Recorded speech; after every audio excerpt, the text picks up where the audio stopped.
All right, it is Thursday, April 30th.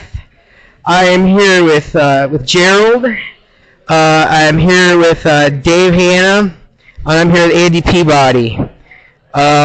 These guys here were in Coldcock, and you were in the Ramrods, Dave. Some of the early Detroit punk bands. So I'll just go on down. Gerald, if you could tell a little bit about yourself. Sure. Actually, I was mainly raised in my formative years right around here in Royal Oak, Berkeley area. Let's see. Parents moved down to Pineville, Louisiana in about 71. I was maybe 19 or something. I didn't go to Pineville, Louisiana, obviously. Bad place for me to be at that time. So I stayed here, hung out, played in bands, whatnot around that time, bar bands type stuff, the usual 45-minute set type, whatever local stuff. And then I moved with a friend to Manhattan, lived there for about a year. It's basically a college education, and saw a lot of the stuff that was going on there in 75, and liked what I saw, but things were already happening as far as bands that were playing. You already had the Ramones, the Shirts, the Talking Heads, Blondie, all these guys had just started and playing the clubs, so I was there watching that, as well as my friend was a jazz fan, so we used to go watch a lot of the jazz people play as well. And one of his friends was a touring drum tech, and we'd catch all the LA bands and all the monsters of rock, all the monsters of jazz come through. Watch them. Eventually moved back here in 76. Having had that on my belt, met up with Andy shortly thereafter. I believe he had just come back from London, living there. And we had kind of the same idea as far as playing music and playing stuff. So we got together with a couple of friends and started playing music at that point with the Coldcock band. A few member changes, but it got pretty solid. And it took off from there as far as my earlier years as far as that goes. Of course, before all that, I played in a lot of junior high school bands around here. But yeah, that's kind of how I got hooked up with Andy and the crowd of people that ended up being the bookies punk scene, more or less. Having seen a lot of it earlier on there and came here, really didn't grab hold here. We were looking to play clubs. There was, at that time, it seemed like there was really only the Traders, the Pigs, Ramrods, and then we tacked onto their shows sometime and got down and played a few places around here. Rough and tumble joints we got into, and it just sort of morphed from there. Okay. Dave? Yeah, well, Gerald made me think of something because, back in the day there really wasn't an established venue where you could just, get a gig. You had to it was a real do-it-yourself operation for most of us coming up, where you had to cook up some place to play and, put your own gig together. Biker bands. Yeah, man. So we made a lot of poor choices too, like once when I was starting out, we got this gig in a country bar and it was like as bad as you could imagine, They liked the music as long as we didn't tell them we were playing like Lou Reed and Patti Smith, But we were just doing covers back then. I started playing with Bob Maroney, that's Bootsy X later, and we had a band called Streets. When I was just a kid that he found in the musician's rag that people would advertise in, looking for bands. So we kicked that band around for maybe a year or two, and eventually put the Ramrods together with Peter James and Mark Norton. And we burned bright for about a year, and then everybody, it just kind of dissolved, But this was all pre-Bookies, so we didn't really have, Bookies was like the dream place to do a gig, because you're pretty much on your own and you could do whatever you needed to do or wanted to, seemed like. And people used to rehearse in the basement even over there. And it was really kind of a mecca, for people trying to do original music, writing stuff, getting bands together and getting out and playing. Some people had more experience than others, but it was a real creative atmosphere, I think. And, hardly any rules.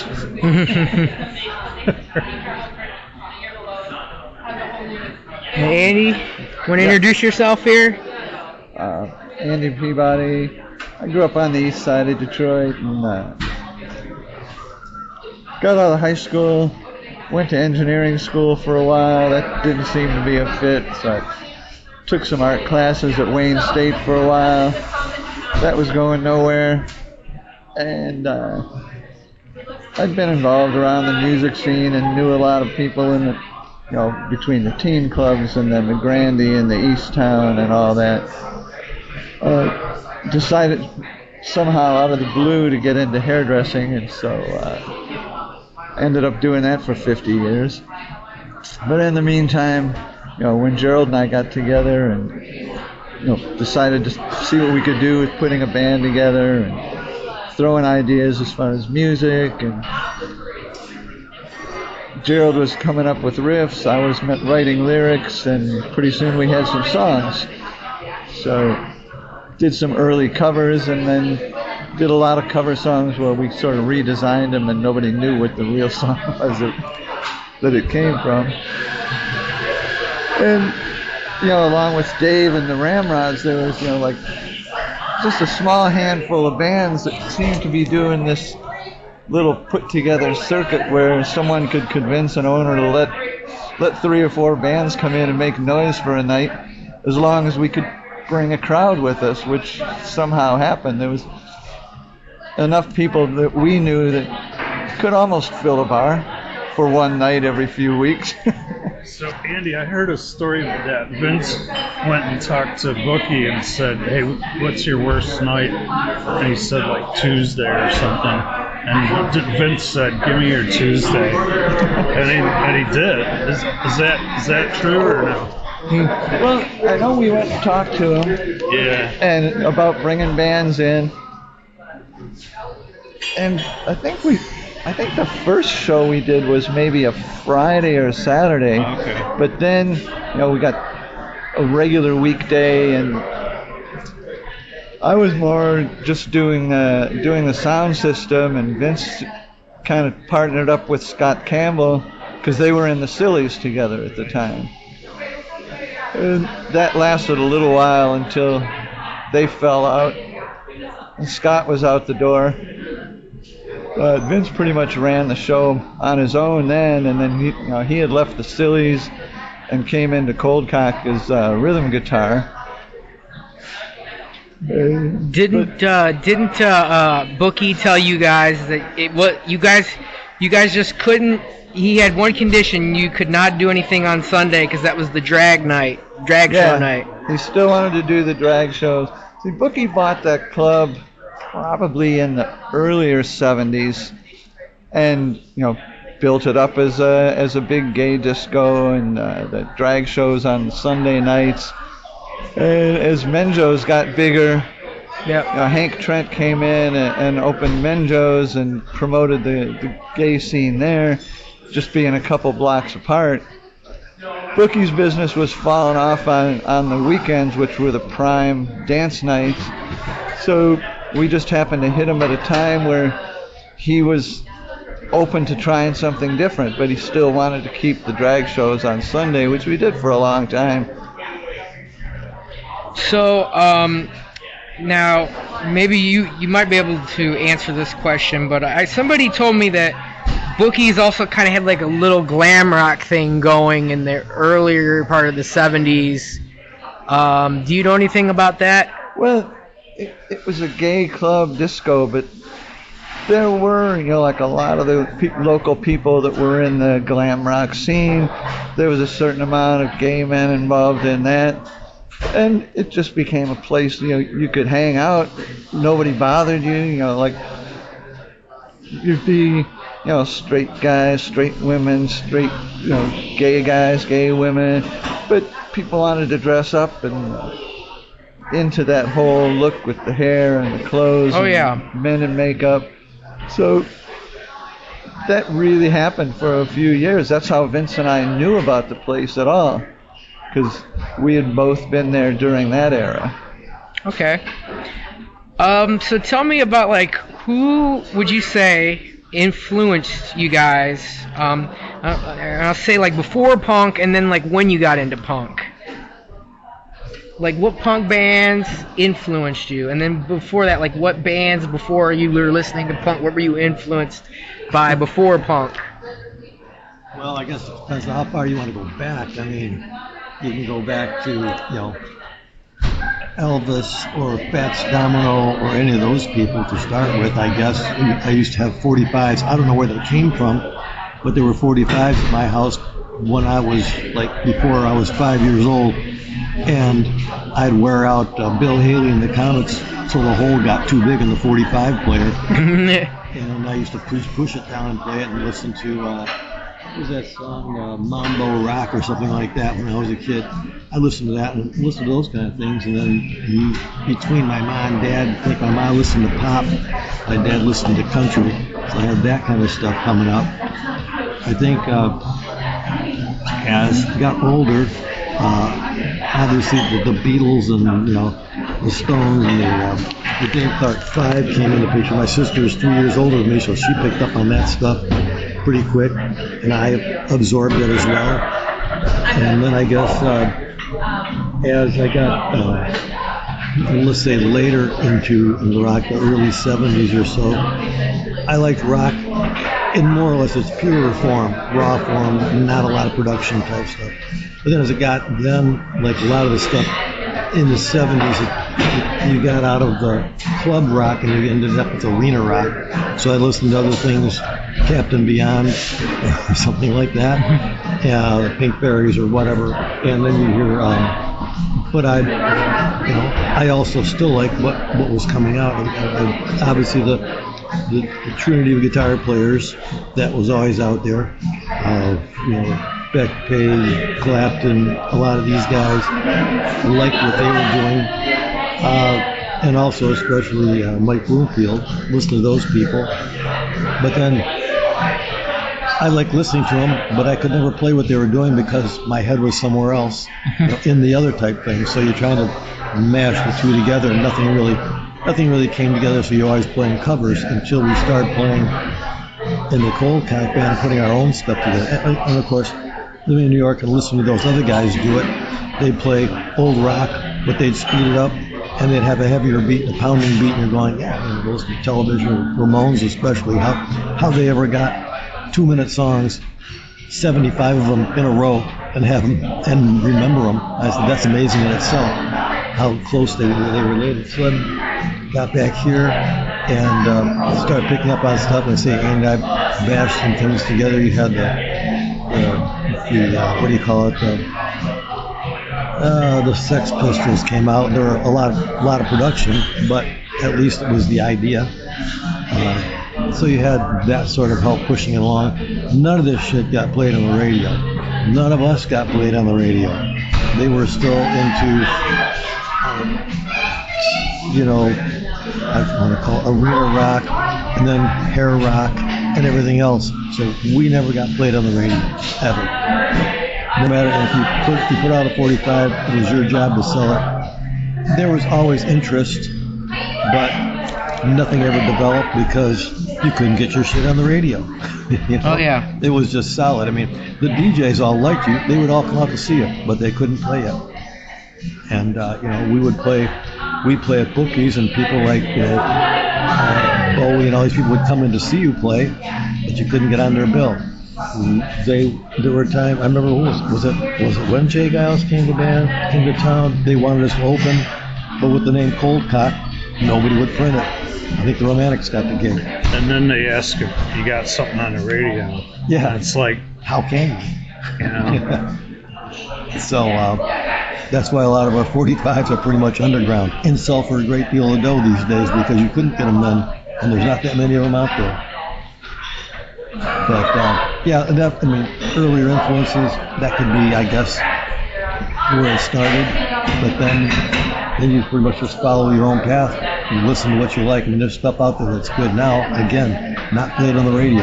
There's so many internet stations that who knows what to pick.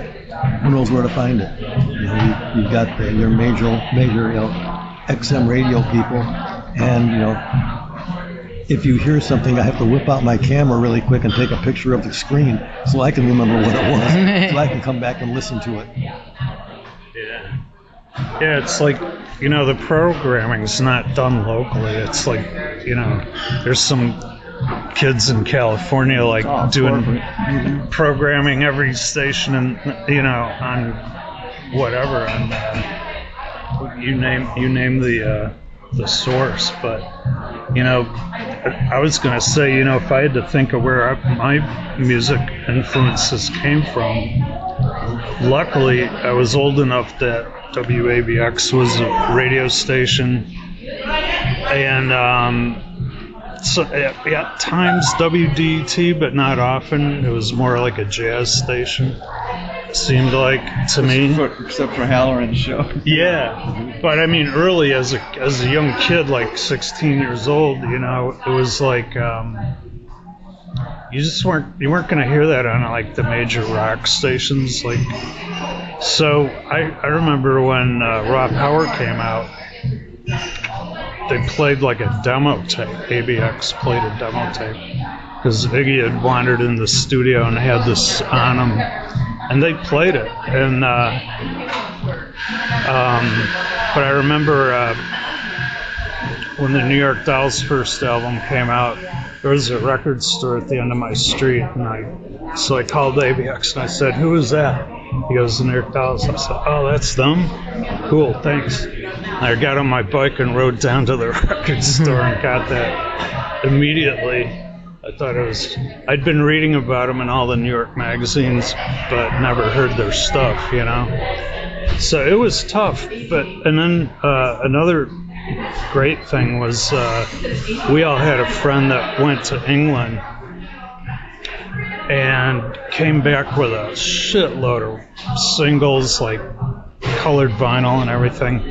And some of the stuff was, he had some Sex Pistols records. And I remember when me and Peter heard that stuff, we were like, holy shit, this is great, And it wasn't so far removed from our Detroit ancestors, The Stooges and MC5. Right. Mm-hmm. So we could relate, and we were thrilled to hear stuff like that, and it definitely was an influence. Yeah, you mentioned bands like that. It's funny that, early influences are songs I listened to in the 60s, let's say, on the 8-track in my sister's car. You'd have things like Procol Harum, you'd have Spooky Tooth and things like that. Then you'd go to a venue here, Meadowbrook, let's say, all those bands would be playing, and then you'd have the MC5, the Stooges, and all these guys, SRC, all these guys are playing, and you're going, this is such a mishmash, and it's so cool. I mean, every band was good back then. You could listen to it, that melody, the music, and they had hits you could hear on the radio at some point.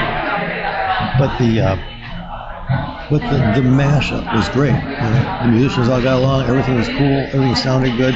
So you're kind of getting what was going to be happening plus what was happening all mixed together, and the musicianship was always great on stage. And but it always seemed like, to me, the next generation would pick the lowest common denominator of the previous generation and try and strive for that because it was easy. The next generation strive for the lowest common denominator of that, so it's weeded down to where a lot of times all you hear is shit these days in bars, unless you don't get you don't get, I don't say musicianship, because there's no dough. That's a good observation. It's like it had to be boiled down to its essence every time. And, it was like, don't try and pass some bullshit in Detroit. It's got to be the real deal, Absolutely, So, yeah, you had to boil off the bullshit, And, but, it's when you've seen those old flyers, right, where there's like 10 bands. I think a lot of bands that did come to Detroit, and it seemed like the Five and the Stooges opened for everybody. I mean, it didn't really matter. It could be anybody, blues guys, jazz guys. Yeah. And but I swear those British guys went back to England rocking a lot harder when they. Oh yeah. Like the Who included, Well, when MC5 opened for all these bands, they'd be like, man, we've got to go back on stage now after these guys are done, because the Five would just rip things up. Yeah. When I was in high school, friends of mine in high school had a band doing, like playing parties in the basements of the neighborhood, and they ended up putting out a record. This was the Tidal Waves. They had put out a record, Farmer John, that was a big regional hit. They were opening up at that time. This was mid to late 60s. They were opening up for Dave Clark 5 and all these British bands that would come and tour. And at the same time, like the Rationals were starting up. There was a whole system of teen clubs, the Hideouts and the Crow's Nest and the Mump, where you'd have all these bands, like Bob Seger was playing these clubs half the size of this room here, and the Amboy Dukes and the Rationals, with the Underdogs on the east side. There was this whole scene of local bands that was starting up that most of them never really went anywhere, but it made all the young kids think, well, I'm going to start a band. And so, we had a million more bands all the time. Every high school had, like 10 or 15 bands that played at the dances, and there was always a battle of the bands going on at some shopping mall or something. So I think Detroit had more of a real music rock band kind of a scene than a lot of other cities. Yeah, I feel lucky to grow up you have in Detroit. Yeah, you have like these touring bands that would come here and not want to leave, or they'd stop in Detroit between every other show. Like the Faces played here constantly. You had Jay Giles band. They were virtually unknown in a lot of the country, and they could sell out 6 nights in a row here in Detroit because people want to rock. Yeah, I think even when the first, my first 12 years I lived in Detroit, I lived right next to the fairgrounds, just east of the fairgrounds, the first block. And we had obviously holes in the fence, so we would be there for the fair and for everything else and watch the races and whatnot. We'd sneak in, race the go-karts, whatever, hang out with the burlesque chicks. But every day you could go there and you go to the band show, like 3 times a day at least. The Motown band is playing there. You see everybody, the Supremes, the Temptations, the Tops, Stevie Wonder, all these guys were playing there. So, if I could get myself tall enough to see them, I could stand in the crowd and I'd be watching this big band play. I'm going, hear it is live, and I go home and I got the radio, CKLW's got it going on, I listen to both things, I'm going, this is cool. I like music, and this is how much better could this be? And of course, we had other places where bands were playing, other rock bands were playing the same time in the 60s, but you could see the big band, right there on stage with all the top performers. Dave mentioned the New York Dolls, which, they came up from basically a street scene in New York. I think their first album cover is what destroyed their career, because it made them look like a bunch of drag queens when they really weren't.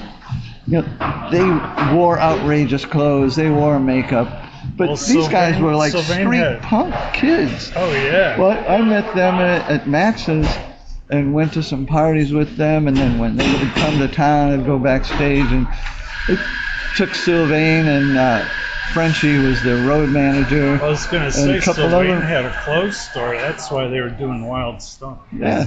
You know. He's basically set the fashion sense for the band, but it was not real foo-foo, drag. It was more like a mixture of them. I always tell the story. Thrift store, they had platform boots, but they were always scuffed and dirty. No, I always tell the story that I saw the Dolls at the Palace in 1973, and I put a cassette recorder, ridiculous desktop cassette recorder on the stage. So I have a tape of that. But after the show, there was a line of girls, probably like 30 girls, no shit, lined up for the dressing room after. So Yeah, boy, I believe it. And that's, I heard this story too, that when Bowie told Mick Ronson, look man, you got to wear this Little Lord Fauntleroy outfit. He's like, Yeah. oh man, are you kidding me? He goes, look, I'm telling you, just do it one time. So, he's doing the eye makeup and stuff, and apparently the women went crazy. So he was sold. He's like, yeah, no sweat, I'm in. Well, like Alice Cooper too. When they were in Detroit, they moved from California to Detroit because there was just like no scene that could deal with them. And yeah, they wore makeup and crazy clothes, but they were like hard rock and roll guys. They weren't sissies or anything. We used to go out to the farm when they had the farm in Pontiac and sit and watch old black and white movies all night drinking beer. It was just a different impression that some people had of these bands that were just trying to stand out. And what's interesting is that it went over to England, and like people like the Damned and the Sex Pistols really liked what we were doing here, and then they went and they did their thing, and it comes back here, and it inspires a ton of people here. Which I think that's an interesting thing for our scene, because it's kind of like this weird kind of cycle kind of happened, It's similar to when the Beatles did all the Motown tunes. Sure. It was like they were just loving the music, and then a lot of people heard it for the first time coming back, Well, so many Americans. Copied all the blues stuff that was here, Oh yeah. and they went over there, and then they just sort of tweaked it a little bit, and it came back here, and everybody's going, oh, that's great music, not realizing that it's from here originally. So many, the American audience learned about the blues from the British musicians coming over. Well, it's funny because my grandpa, he was from Texas, and he grew up in the 40s and 50s, and he wasn't like a lot of the kids that got into the blues through like the British bands. He got to see Howlin' Wolf and all those guys because they used to play down there in San Antonio. And he got to hear it straight from the source. I always thought that was interesting. That's great. Because you get a lot of people that hear it from like Led Zeppelin or the Animals or the Yardbirds, and then they got into the blues through that. But my grandpa was like, he just heard it straight off the bat from down there, and I think that's interesting. So let me ask you this question. What appealed to you about punk rock music, and what they were doing, like the Sex Pistols, the Damned, the Clash, those bands? I think the power and the simplicity of it. It was just back to the roots of just straight a beat, a bass line, and some guitar. And if you look at what was happening, that was happening in the clubs there. Here in the clubs, they weren't there yet. So you got top 40 every day. You had 4 sets of 45 minutes playing at a club, playing just what the hits were, that kind of a thing, and it gets boring to play it. It's boring to hear it. Live jukeboxes. There's a lot of them right now, but there's a lot of jukeboxes back then. And so you're going, this is not, and then you come into something like that. It's raw. It's a fistful of chords and a lot of raw emotion, which is what rock and roll is. It hadn't been melted down and tweaked and remolded into something else yet. It was still pretty raw, and you can relate to that, especially when you're young. But when that gets into your system, it stays there, and you realize shit when you see it, and you realize what's real when you hear it, even when you get older. Oh yeah. I think too, like at least from my perspective, it seemed attainable. If you were just starting out playing and you loved the music and you were excited about it, you weren't going to dive into like a 15-minute Led Zeppelin solo when you first start out. So this was immediate. It was like instant gratification. It was exciting. Everybody was wearing leather jackets and messing their hair up, and it was just cool. It was exciting. When it started, it wasn't as much fashion as it was I want to say just being there at the event and playing and stuff like that. There wasn't a lot of fashion for a while, and then as the Sex Pistols came back around, then all the fashion parts started happening. Malcolm McLaren, whatever, that stuff came back around. So then all of a sudden it became fashion, as opposed to in the earlier days, a sweatshirt, blue jeans, and whatever them fit on your feet, and a guitar and an amp, and you were rocking, and it was acceptable, and even still, a lot of times I always feel that the show didn't happen right away. It was mainly the music and the energy. It didn't happen, the show part of it, where, like I explain it to people these days, it's like back then the greatest of players stood there and played stuff you couldn't believe. Today you get a guy that bends a note and it looks like he's about ready to have a heart attack, because it was hard to bend a note, to lean back and running all over stage just playing this chord, and it's going, the show is one thing, and I understand that because people need to be fed stuff constantly, but if you're into the music, that doesn't matter. You should be able to put a record on, put a headset on, and go, okay, I get this, as opposed to having the visual program go on. And that was kind of a Detroit thing, unique to Detroit, because you still had to bring the music. Yeah. You couldn't just be something to look at. You had to bring the music too. What? I think it raised the bar a little bit, like with all the people making music.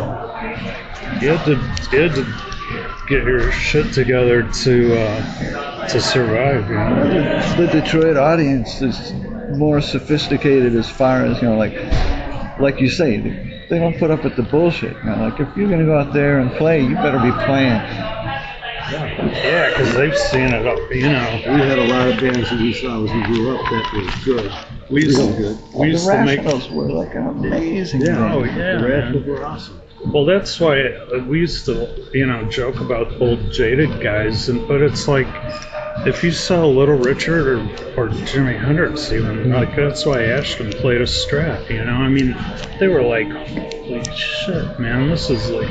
So how do you compare that to like anything that you're gonna hear on the radio? Oh yeah. Like, if you were there seeing it, then you understand why it takes a lot to measure up to that.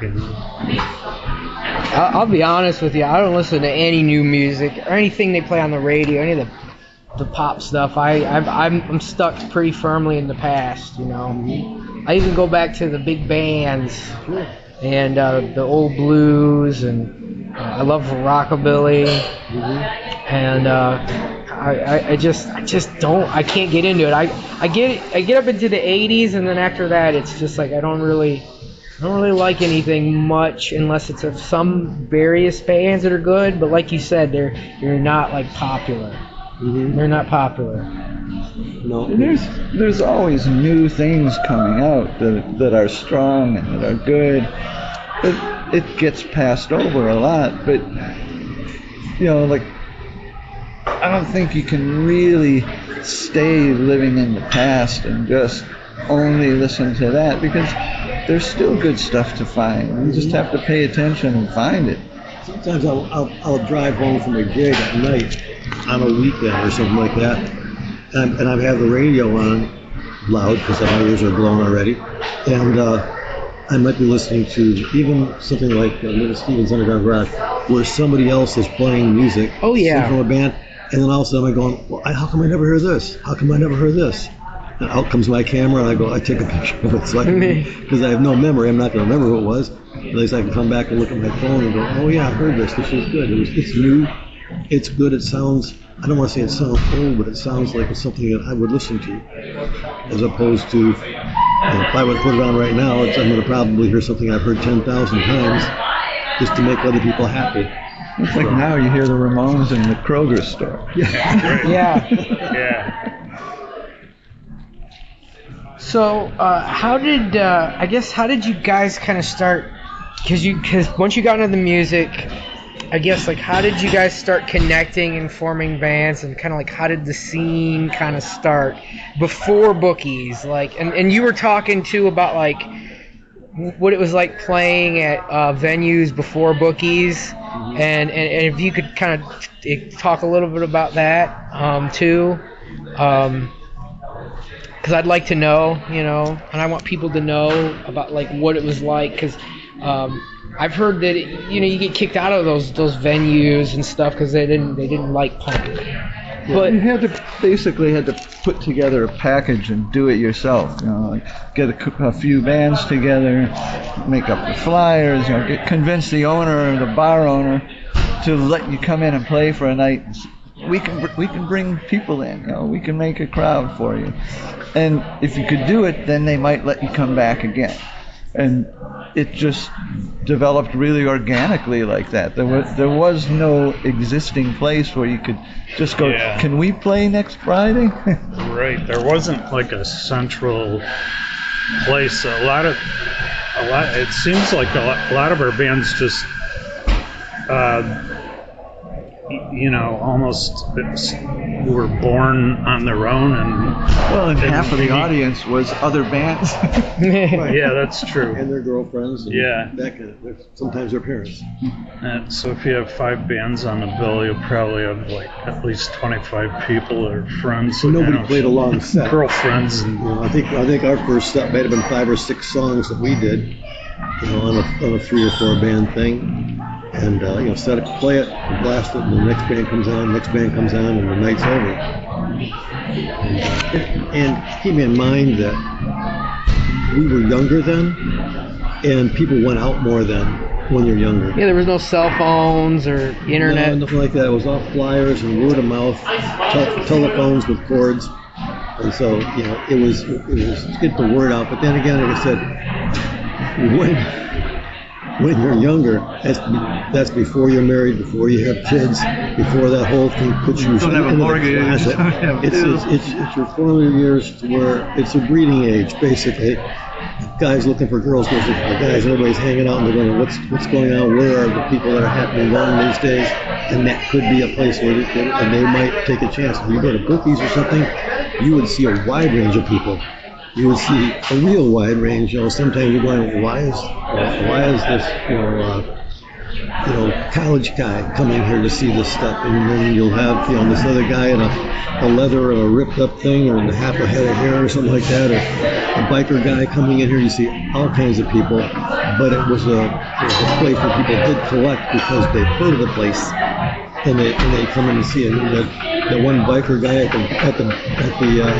the door for a while, the bouncer, he cleared the place out at night, and then later on, Mark and Eric became bouncers over there, who were later our roadies and still our friends. And so you had quite a collective coming in.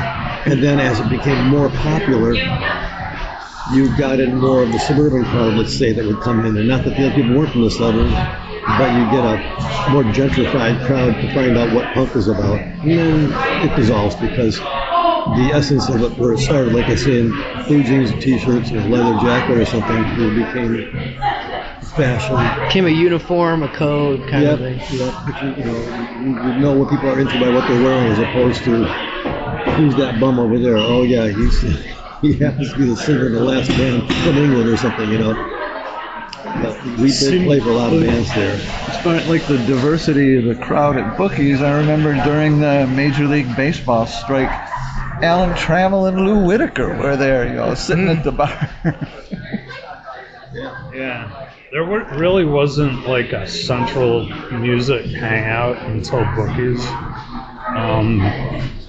I mean, there were venues where people our age could play, but it was rare that you would be writing your own stuff and get in those places. Mm-hmm. So Bookies was unique in a lot of ways, and one of them was that people who were trying to make their own music had a place, you know. And before that, you had the bar band, the place you played, you had management groups like DMA or something like that, and they got you the gigs, but you had to be with the union, and that was locked in everywhere. You had to be part of the music union. So you had to be in a union to play at some of these places? If it was before the punk scene started. Before the punk scene. Yeah. When that started, I don't want to say it broke the union, but it got to the point where you could play anywhere, let's say, and people, you know, it was a thing. You know, having been in earlier bands, we had belonged to a union, and they would get you gigs at places. You make X amount of money. You had to have a set list to be able to present to somebody. You know, this is our set. So they saw you were playing, you know, Thin Lizzy, or you're playing somebody else. So this stuff here and that band, you could play all these live acts, and so you'd make X amount of money. And the better you were, the more you made. But yeah, that was the thing. Then all of a sudden, this kind of music came in, and it's like we put our own shows together. We played at the bar. We were not part of the union. You know, sometimes the person collecting the dough at the door made more money than the entire bands, all the bands did at once. You know, I can think of a few places like that. You know, where that person didn't show up at the door that day, and all of a sudden, instead of making $1.56, you made $1,500. What happened there? Yeah, so you had to do it because you loved it, not because you thought you were going to make any money. Yeah, you can forget that. They weren't going to play on the radio. So they weren't making money. If it happened, that was a beautiful thing, but, you know, it's not why half of us went out and did it.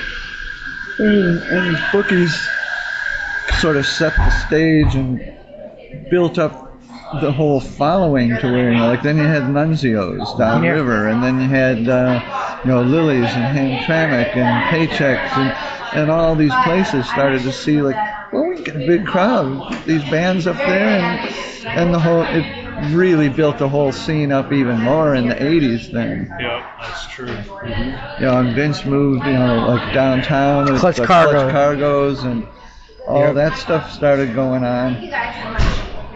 People realized, well, a lot of it was independent promoters too. It wasn't a bar owner. Someone would say, you know, hey, I can bring a crowd in every Thursday night if you give me the door, and it'll keep your bartenders busy and you'll make a lot of money. And so that started to develop.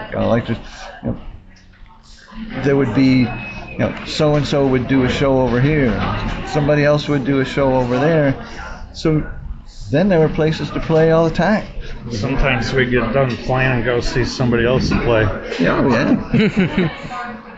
Or you play 2 gigs in a night. Yeah. You might play Bookies and you come over and play the 4 of us or something like that on the east side.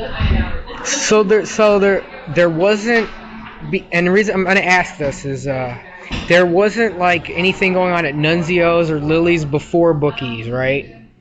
Because not really. No, Lily's was just like a little neighborhood factory worker bar. Yeah. They did all their business like 3 or 4 in the afternoon. Yeah, probably. man, it was day drinkers, and, you know, that was it.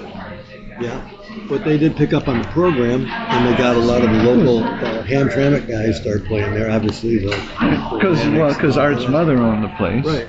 Art Lizak. Yeah. So his mother owned the place, Lily, and he talked her into letting some dance play. Stage turned that into a whole. The stage was blocking the front door, so the fire marshal would come in once in a while, and tell them to move the furniture once in a while.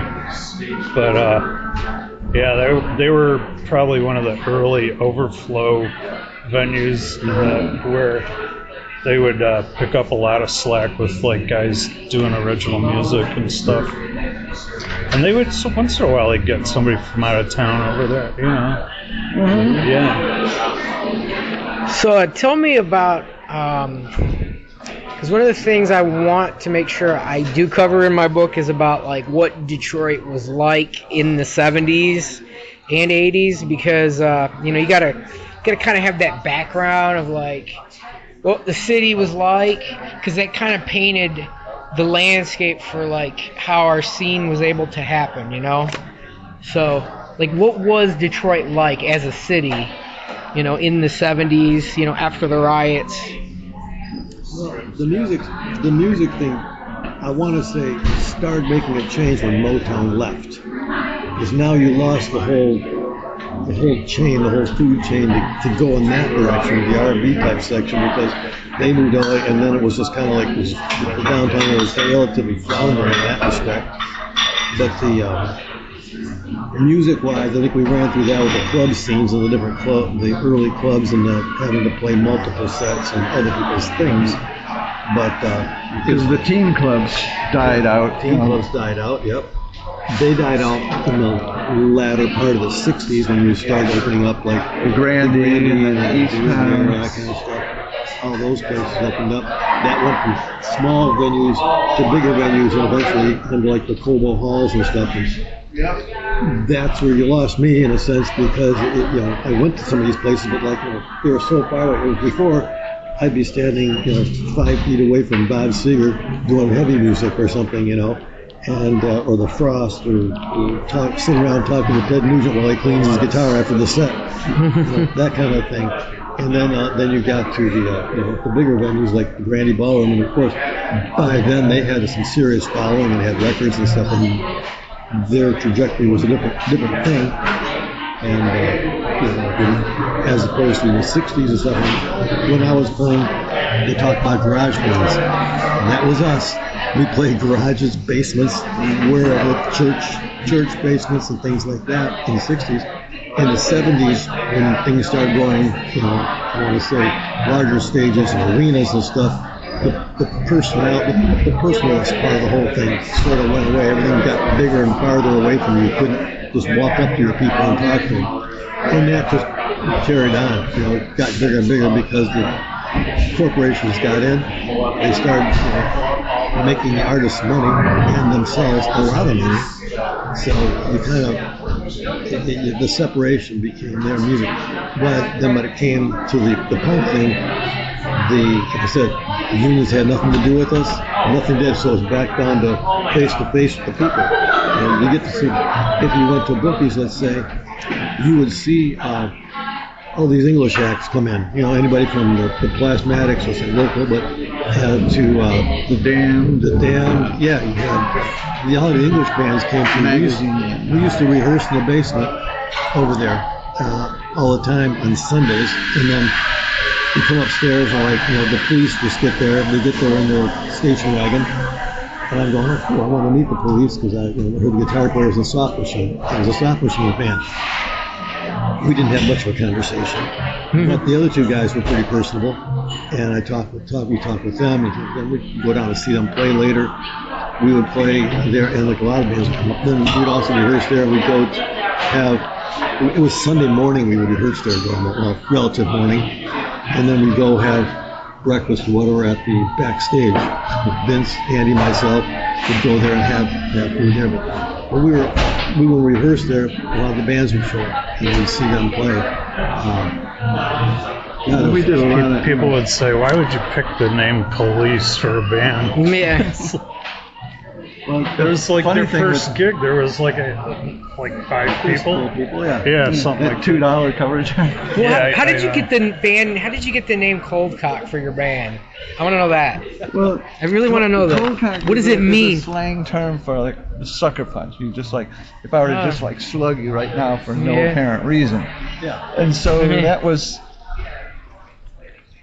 I guess we took that without really thinking of the concept. Right, we didn't think like the possibility that somebody might think. We think that we got billed as cold cuts before.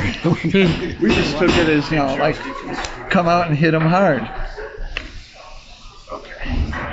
I like that. I like that. The funny thing about that show at Bookies with the Police, though, where they came in and like nobody showed up for them, when they were loading their equipment in, Sting is out front looking around and says to me and Vince, he goes, well, I think we should do really good because it seems like there's a lot of black people in this neighborhood and we play reggae, so the black people really like reggae.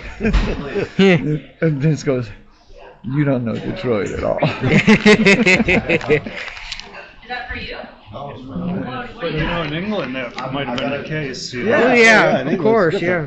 Well, they were on their first tour, like the 3 guys and the road manager and roadie in a station wagon pulling a little U-Haul trailer with a couple amps. In the alley of Bookies, the rat-infested alley of Bookies.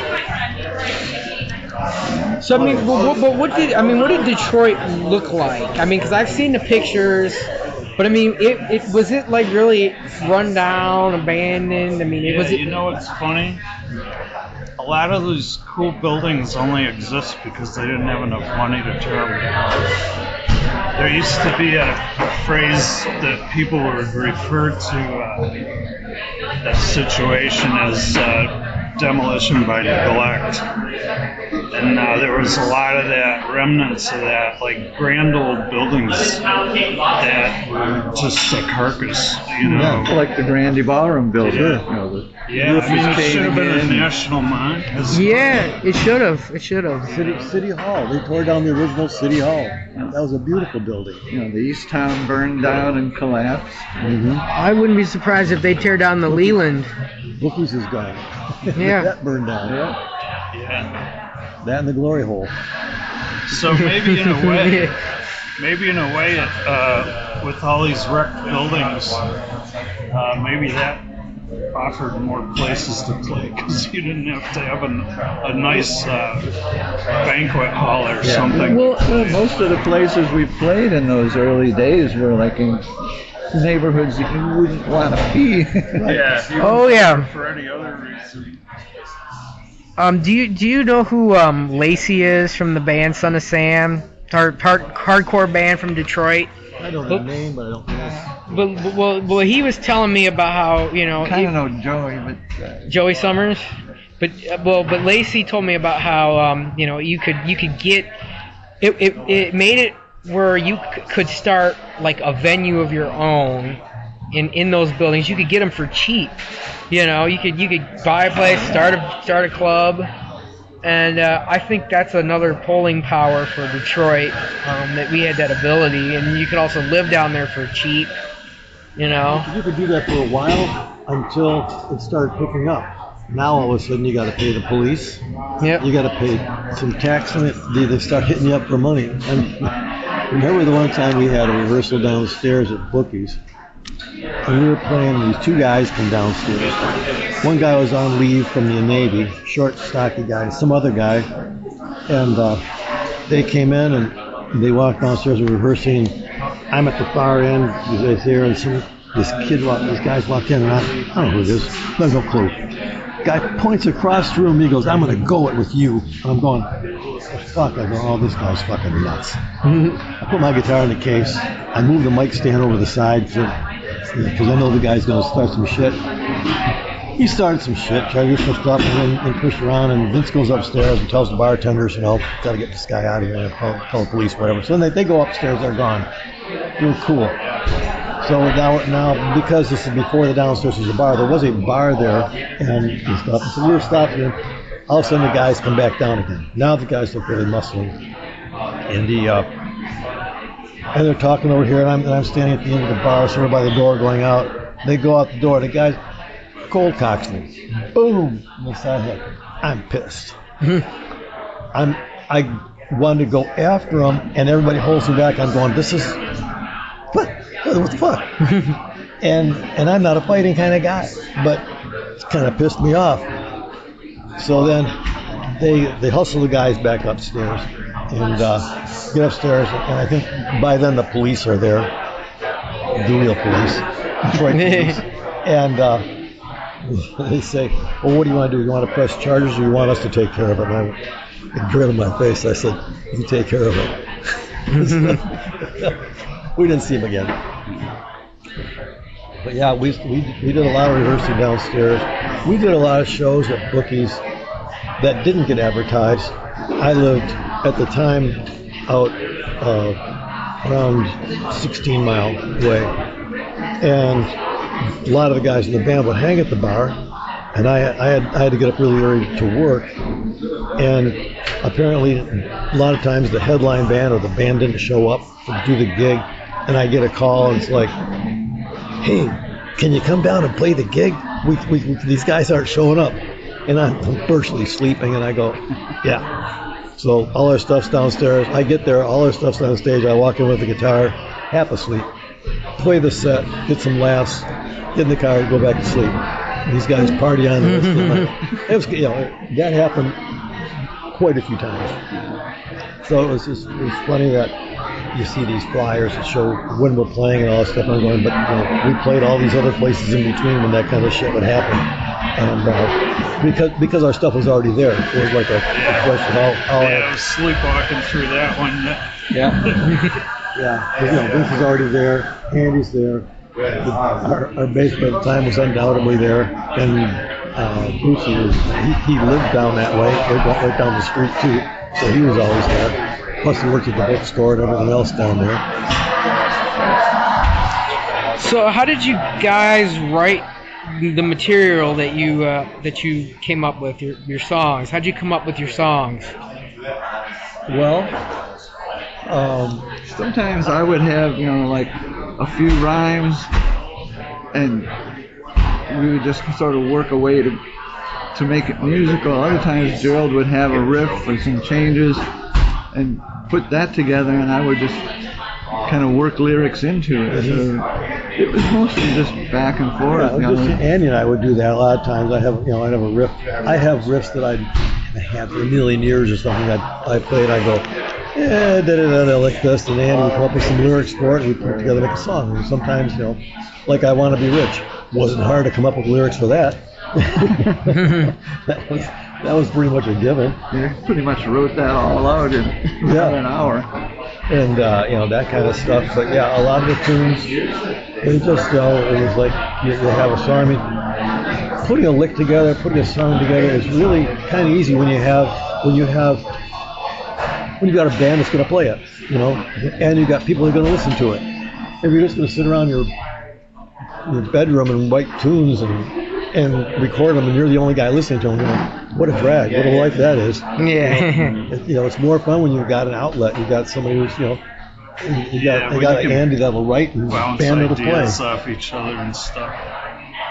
Just put all the best pieces together, It wasn't like a collective where everybody has to decide, okay, this is good, okay, this is good. No, this is what you do. You play it a couple times and go, oh, that sucks, or that was good, let's keep going in that direction. And the same thing, other songs that we did that sounded good. I know somewhere I've got a tape of us doing some stuff, and that never made it anywhere either. We never did the songs, but they were out there. They just didn't get completed. And then with the cover songs, we would do the same way. Somebody said, well,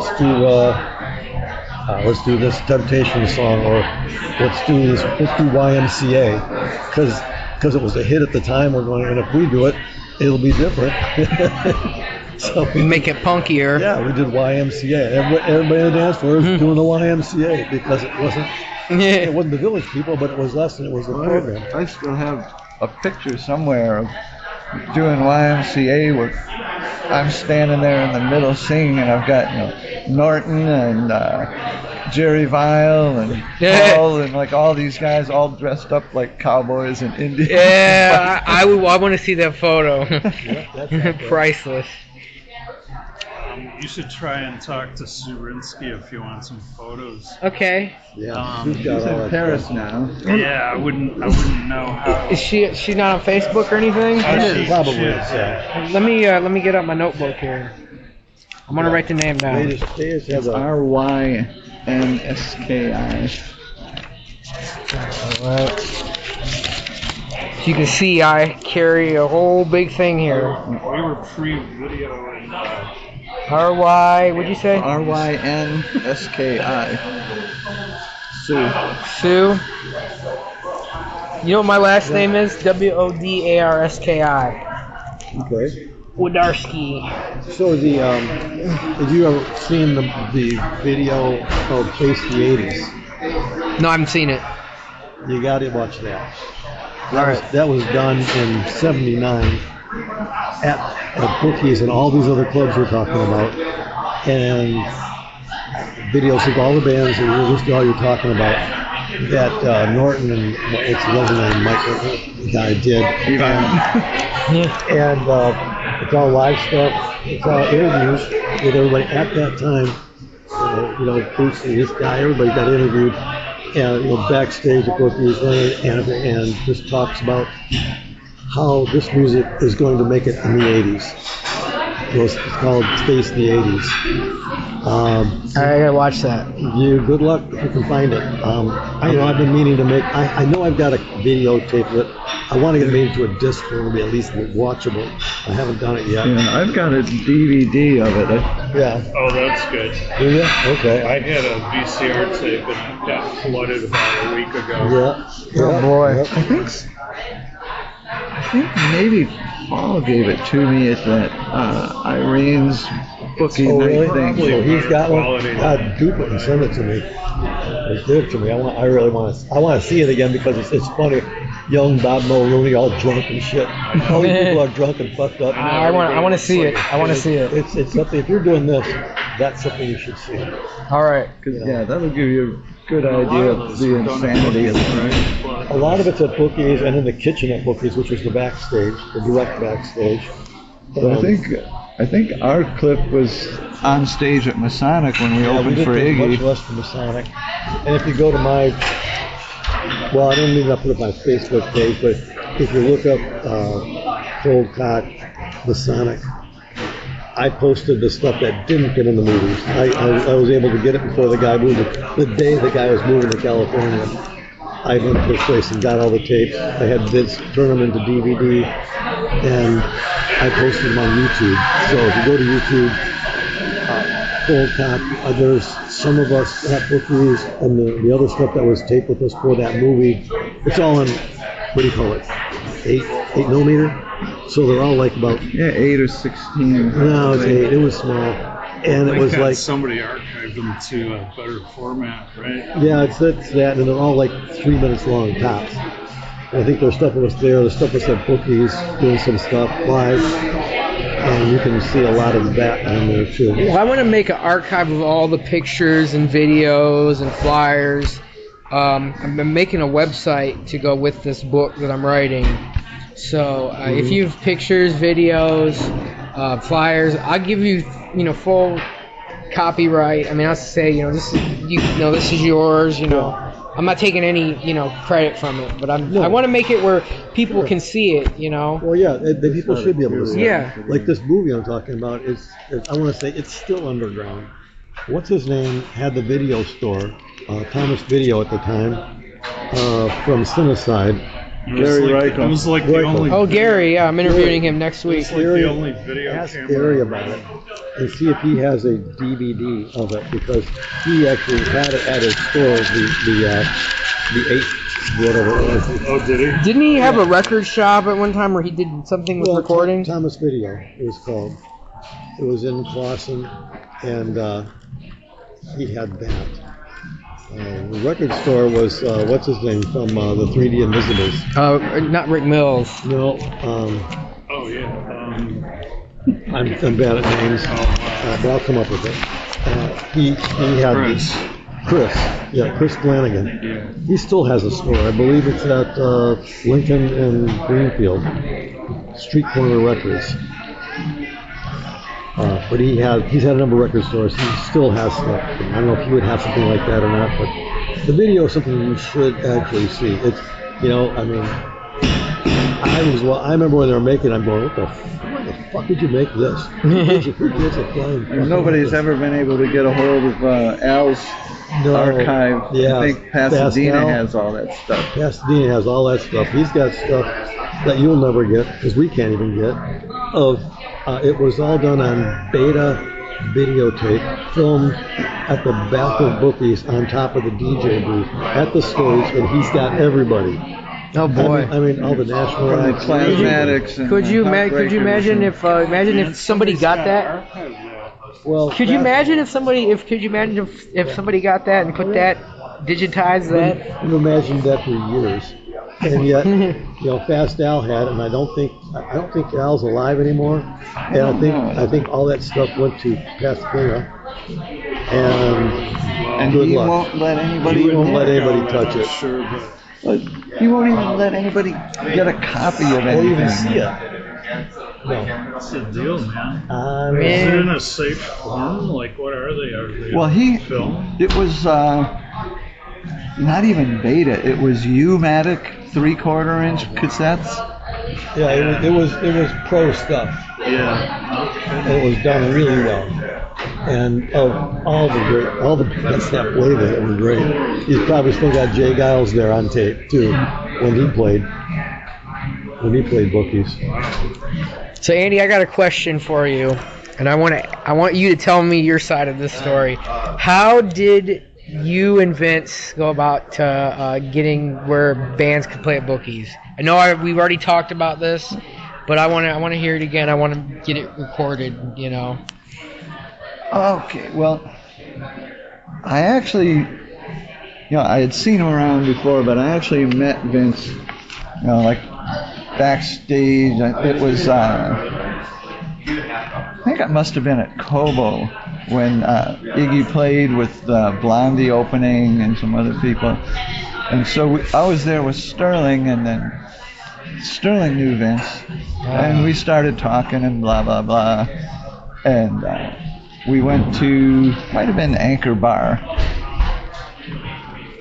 And in talking to each other, we both used to go to Bookies when it was still referred to as Gagan's, but Sam Stewart owned it, and it was the gay club, and that's when it was kind of the whole glam era.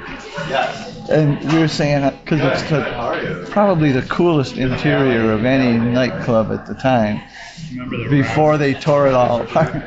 Yeah, the round booths and all the recessed lighting in the ceiling. Yeah, because it was like a 30s, 40s supper club when it was first built. Frank Gagan was a band leader in the big band era. Wow. So, anyway, so we started talking about, like finding a place to play and, putting on shows. And we both determined we needed the Gagans would be the perfect place. We could go talk to this guy. And they had a stage. Yeah, because they had a stage for the drag shows. And we went in one afternoon and talked to him, and talked about we'd like to just put some bands in here and see how it works. I think it could be a good idea. And that's when like Jack Tan and Don Fagenson had already set something up to do it. And Bookie said, well, you do the next week, and we'll see how it works out and who does the best. That's how it happened. So Sterling introduced you to Vince Bannon then? Well, Sterling knew him. I'd seen him around, and I was at the show with Sterling because we went back and talked with Iggy a while afterward. And this was right after The Idiot came out, I think. And he was doing that tour. But so just kind of Vincent just went out and having some beers and just talking bullshit and It just dumb kind of ideas. And, went from there then. Okay. yeah. Well, and at the time, I was working full time, so I had no time to mess around with that. And Vince probably wasn't doing anything as usual. So he took over the whole project. With the two of us basically set up doing it, and then he took it over and ran with it from there. Yeah, he definitely dove in like both feet, you know. And then Scott Campbell came along and Well, because Scott was the leader of the Sillies, and Vince was playing guitar in the Sillies at the time. So they kind of like were partners in the very early days, and Scott would make up the flyers, and Vince would do all the phone calls. So I lived with Vince for a couple of years during that. And Vince is a schmoozer. He would live on the phone literally all day, talking to anybody he could get a number for. And he worked out a good connection with the guys in New York. What was it? There was Stuart Copeland's brother Ian, who started, the IRS Records, Independent Record Syndicate, and I'm trying to think of what his booking agency was called. Might have been FBI. Frontier Booking. I would know it because he said it when we did the interview. But anyway, Vince, built up a relationship with Ian Copeland, and Ian Copeland was bringing all these bands from England over, all the first wave punk bands, and so that turned into a very lucrative thing for. His brother is Stuart, right? Ian's the drummer in the Police. Yeah. So, and so the Police wound up being at Bookie's like really early on. Like nobody knew. Yeah, it's their first tour. Roxanne hadn't even been released yet. Yeah. So nobody knew who they were. But that was the connection, Didn't the Dead Boys played at Bookie's, right? Yeah. And then the Ramones, right? No, the Ramones never played there. The Dead Boys. Who else? Bauhaus played there, right? Bauhaus played there. The Heartbreakers, Johnny Thunder's Heartbreakers, a couple times. Some of the old flyers.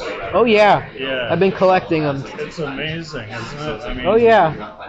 Like somebody could be on a Tuesday, it could be like Pretenders on a Tuesday or something, And then the Cramps.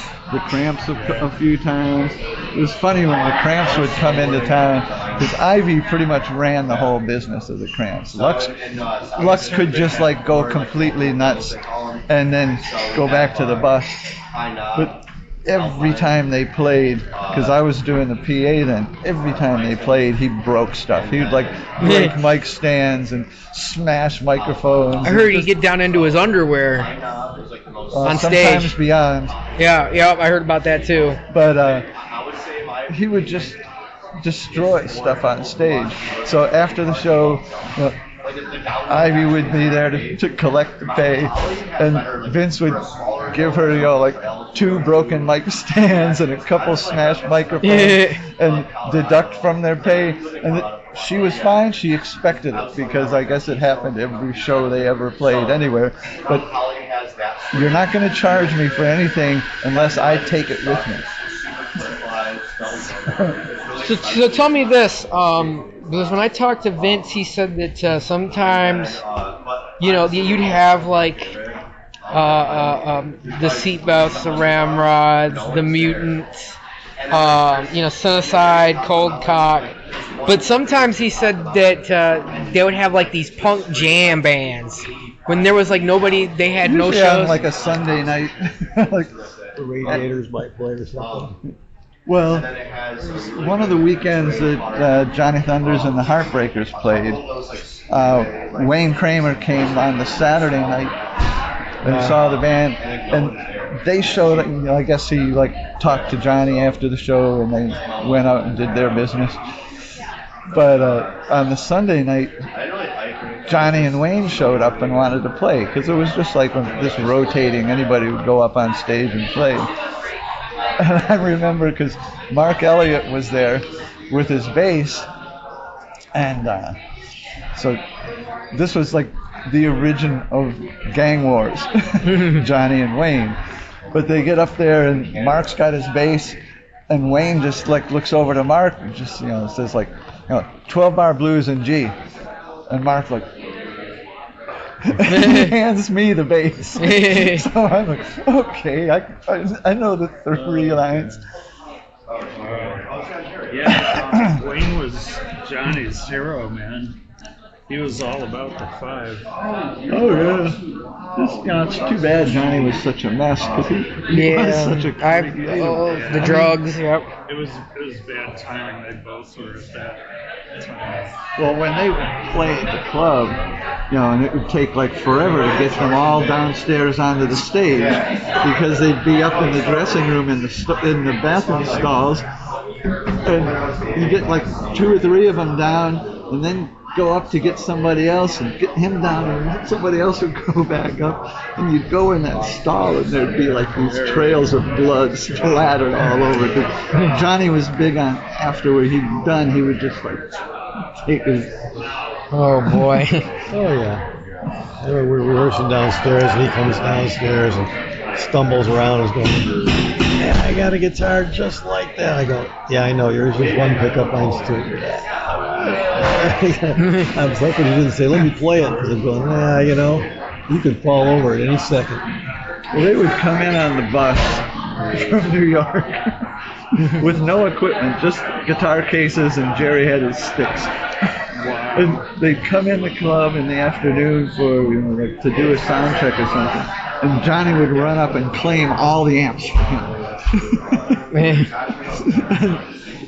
And Walter's like, "No, you can't have everything. I've got to have something to play." Oh man, I can't imagine they were all such a mess. Well, it was like Jerry would pass out on the drum kit between songs. They'd finish a song, boom, and Johnny'd do some babbling in the mic, and then he'd hit the guitar, and Jerry would until the end of that song. And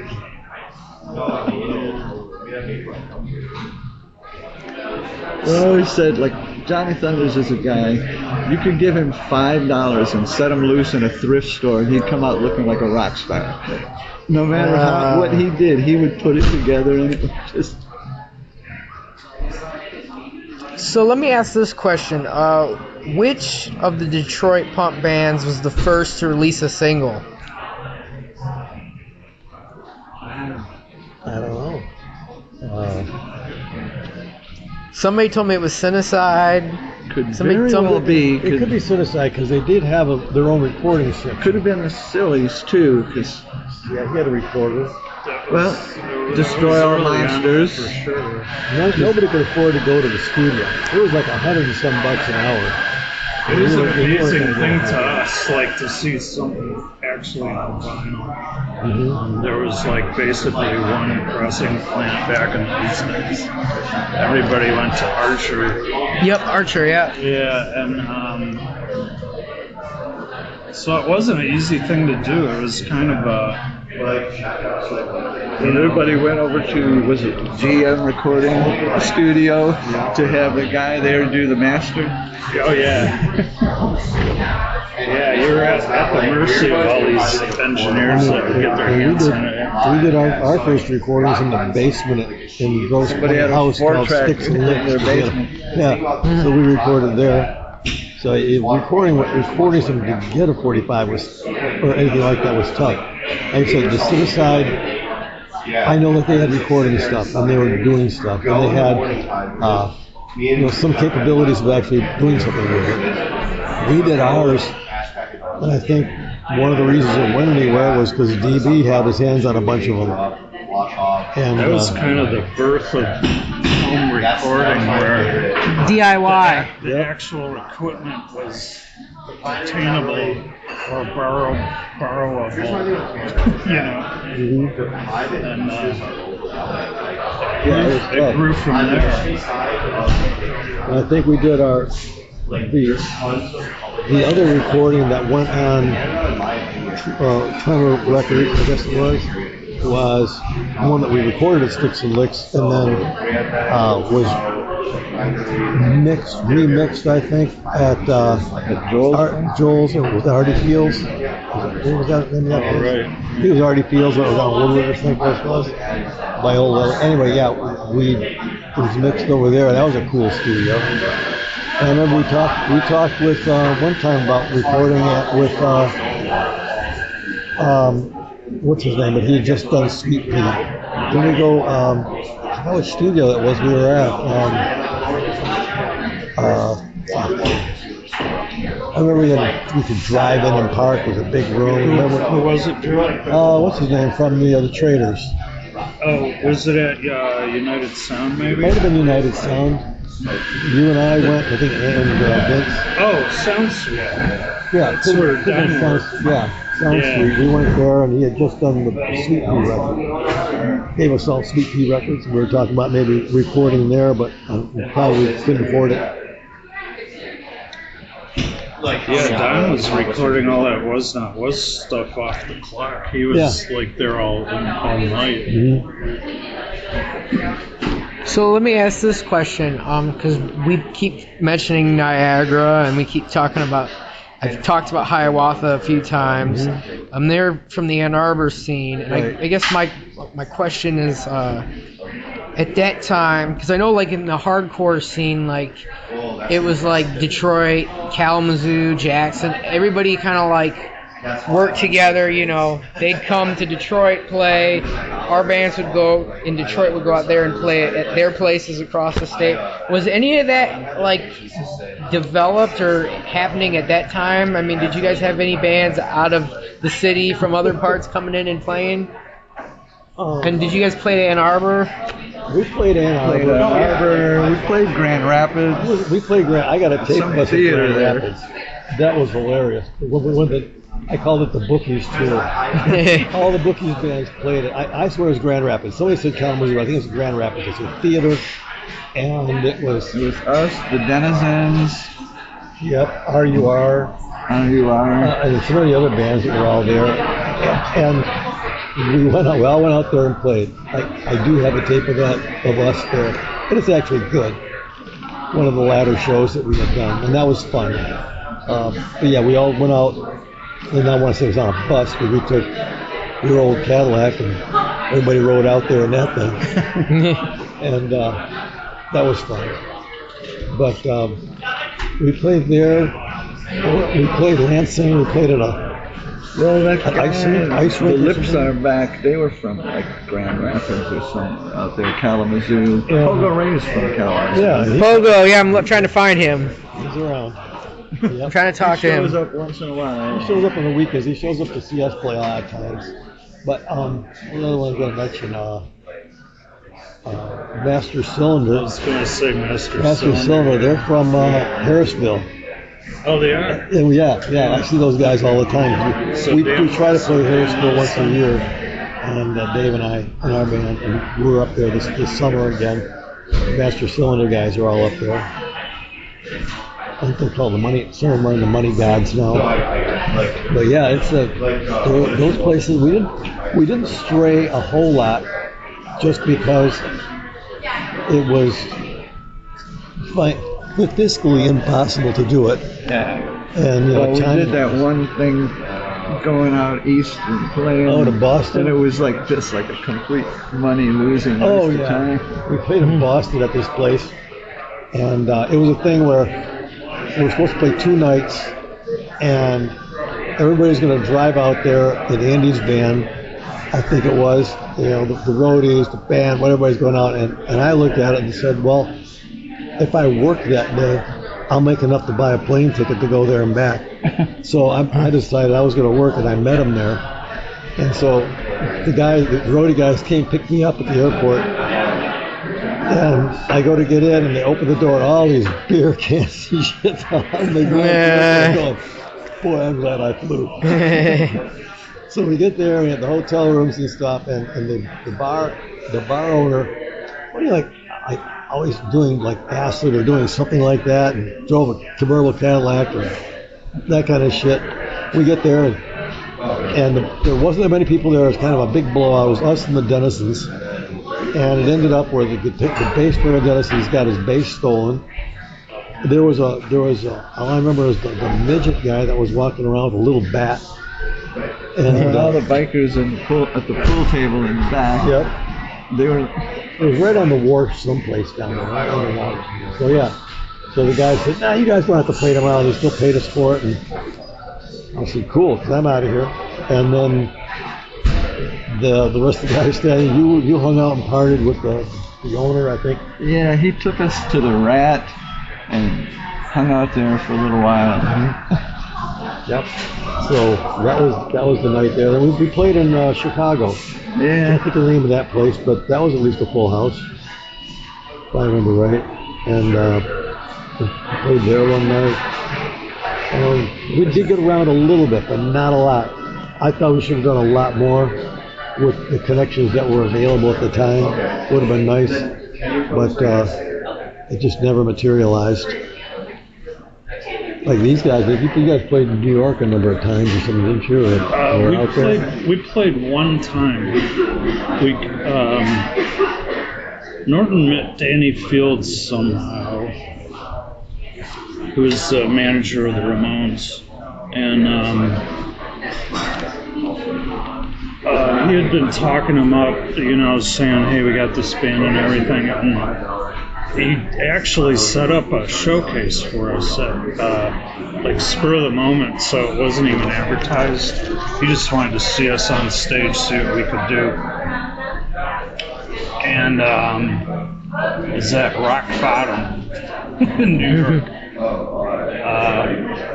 And it was, I was still learning some of the songs. And before we left, I cut the tip of my finger off. I was filing one of these Chinese stars that you throw and they stick in the wall. Well, I made it nice and sharp and slipped. So I'm bandaged up. And anyway, we did the thing, and it was kind of like we couldn't stay indefinitely, and there's nobody's saying anything or making any decisions or should we do a demo? What's next? So Mulrooney and Peter went back to Detroit, and me and Norton hung out for maybe another week eating macaroni and cheese and staying at the Chelsea, because that's what you did when you went to New York. And just ran out of time and money and had to come back, so nothing happened. But we played Cleveland, and I wish I could remember the name of the joint. And we played Ann Arbor maybe once or twice, and that was it. We didn't really, didn't even really get around Michigan that often, So let me ask you this question, because I know, so in about 80, I think it was, or 81, Black Flag played at Bookies, and kind of a whole hardcore thing started. What did you guys think of hardcore punk? That wasn't my bag, so I never went to those shows, but I'll tell you why. As punk got more and more popular, there was a lot of skinheads that would come out, Serious Boots, and they started doing really rotten shit, trying to break somebody's knee or just being assholes. They started to draw a crowd that wasn't there for the music; they were just there to cause trouble. Exactly, they were bust stuff looking for up. trouble, and they found it. And it wasn't cool. People were getting hurt. So I was like, man, there was no reason for me to be there. Yeah, we played. The Love Masters played there once. I call it the after Bookies, and it was, it was fun to be on the same stage again, but it wasn't the same crowd. It wasn't the same feel. It was nothing like the original program. And like you said, it was more people just looking for trouble to break things, destroy stuff, things that you know what? That's not what punk was about. It was like throwing ashtrays and spitting, you know. And it's like, yeah, everybody was tired of that. So you didn't like any of the bands that were coming out after that, like the Dead Kennedys? I honestly probably didn't give them a chance, you know. I kind of was biased against the whole scene because of that. And I did miss out on some great stuff. I know that now, but at the time I didn't want to be mixed up with that kind of scene. Pretty much. That was me.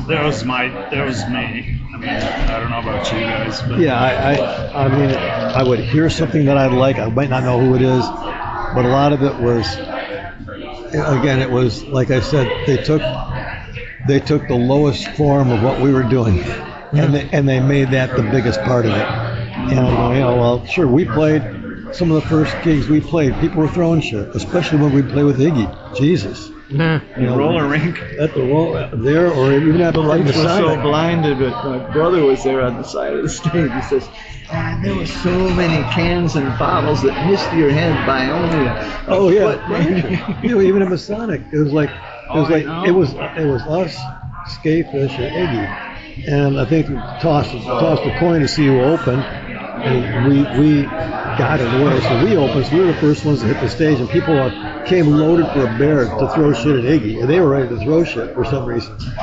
And we went on, and stuff started flying, but they liked us, so they stopped throwing stuff, which was because you get lights with your face, you don't see anything until it's like maybe a foot before your face, and you got to move your guitar, you got to jump and shit. And then we played another place. A place called Piper's Alley. We played in Troy. It's a new place. I knew the owner, nice guy. It was a fun place. And he had one in Grosse Pointe and one out here. He goes, "I want you guys to play." I go, "Are you sure? You sure you want us to play?" I want you guys to play. Singles Club Fern Bar or something. Yeah. So we're like, okay. So we played, and I mean, I remember I used a 412 box with JBLs and an old high watt head that had no distortions. He had it to 12. 100 watt head. And I used that, and we played there. And yeah, I remember like solid glass ashtrays flying. I'm going, oh, what's wrong with you people? You know, right. It's like they heard this is what you do. Yeah. No, this is not what you do. You know, we're the same people you are. You want me to throw an ashtray at you? Is that what you want? You know what's funny is those kids went on, you know, and they were, I feel like they were inspired by bookies to make their own little scene, you know. Mm-hmm. They were inspired, like they had the freezer, and then they went and they had all these little clubs, you know. And I find that interesting because they did take something from you guys. Well, it's cool, and you know, and nothing against them. A lot of them are nice guys. Yeah. It's just it's like a scene as opposed to the people. Yeah. Right. And you know, the people are all good people. A lot of times, a lot of people we met, you know, they were in this band or that band. Oh, cool. You know, nice people. I like them. Get along with them. But I, you know, at the time, you know, going to a club that's going to be like that, I go, you know, I've had my fill of that kind of crap. Yeah. You know, I grew up at even a different period where you got your ass kicked for no reason. You know, I don't need to have them say I got no reason. I want to kick your ass or something. Going, you know, I'm not that part of the program. And I left town around '82, so just moved back last summer. And I've been in and out visiting and stuff through the years, but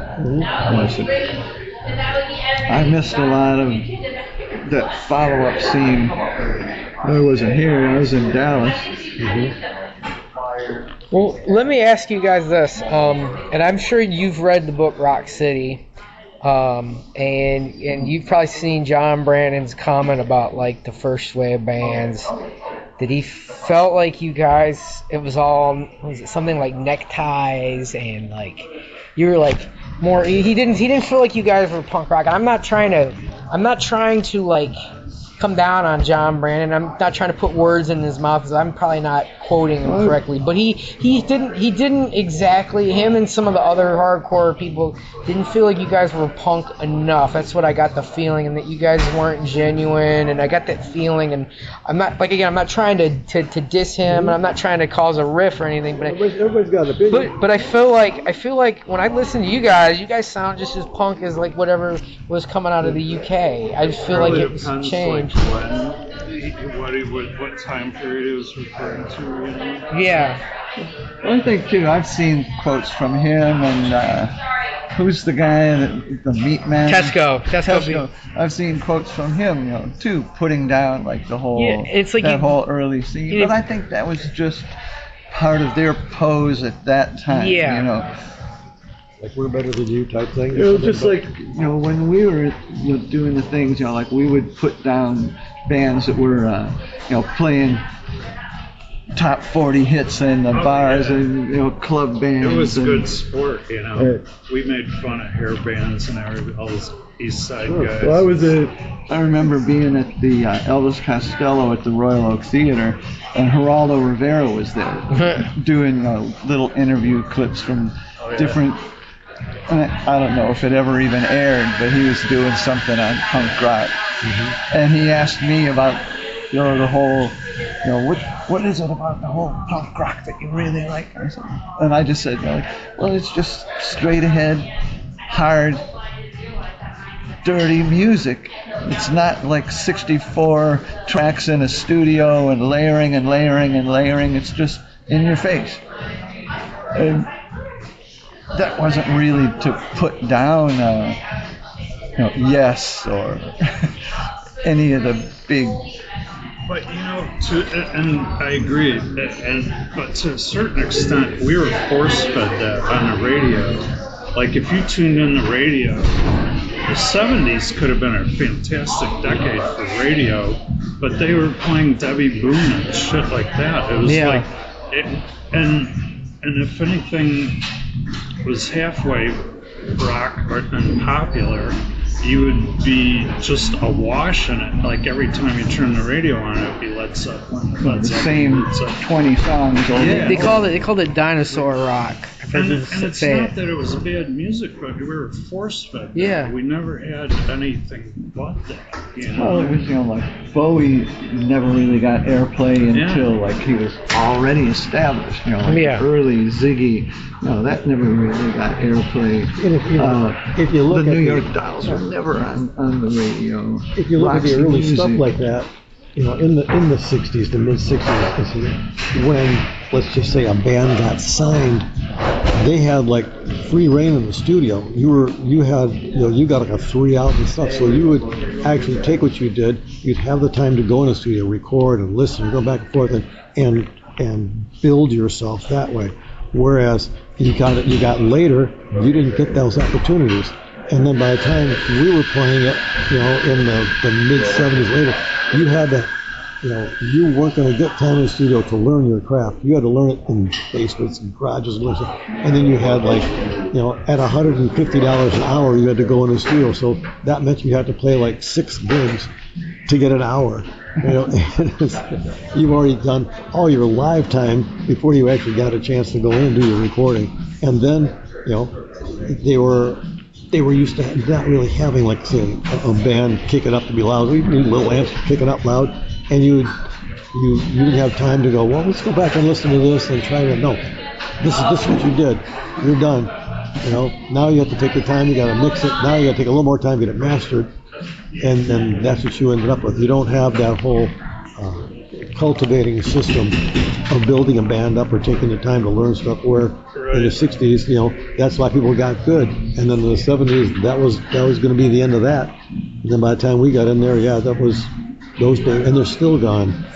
Luckily, everybody from nowadays, if you have a band and you have a place, you can record yourself on your laptop and at least go back and listen to it and go, okay, that sucked.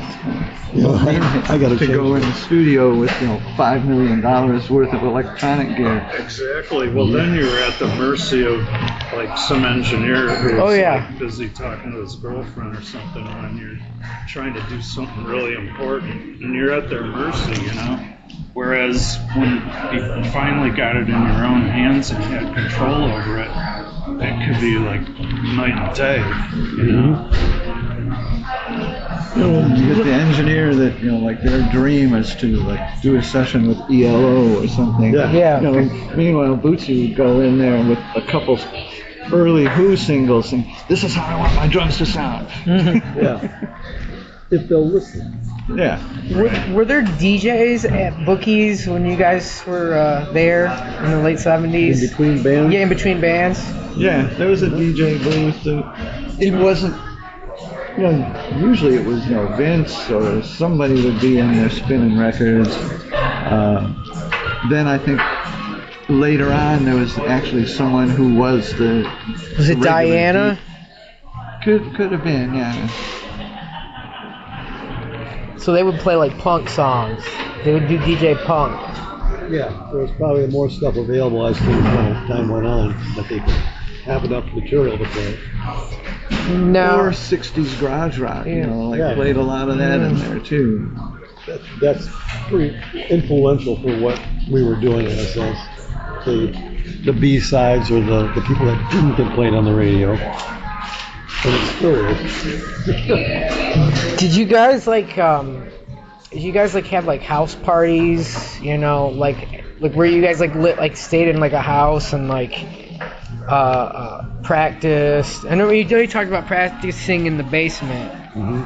But did you have like a house like where you would do like house parties and people would hang out outside of just Bookies and Well, that's tough. We used to have parties like before that time, house parties and even hall parties. But by the time this came around, I don't know. We rehearsed at Andy's place a lot of times. At the house he was living in. There was the place that Vince and I were renting. Mm-hmm. Yeah, There were parties. Yeah, in our case, we just rehearsed in basements. I don't think we ever really had a party, I don't remember a party being too much part of And rehearsal. I don't think we rehearsed anywhere in particular. It was just whoever would let you play. yeah.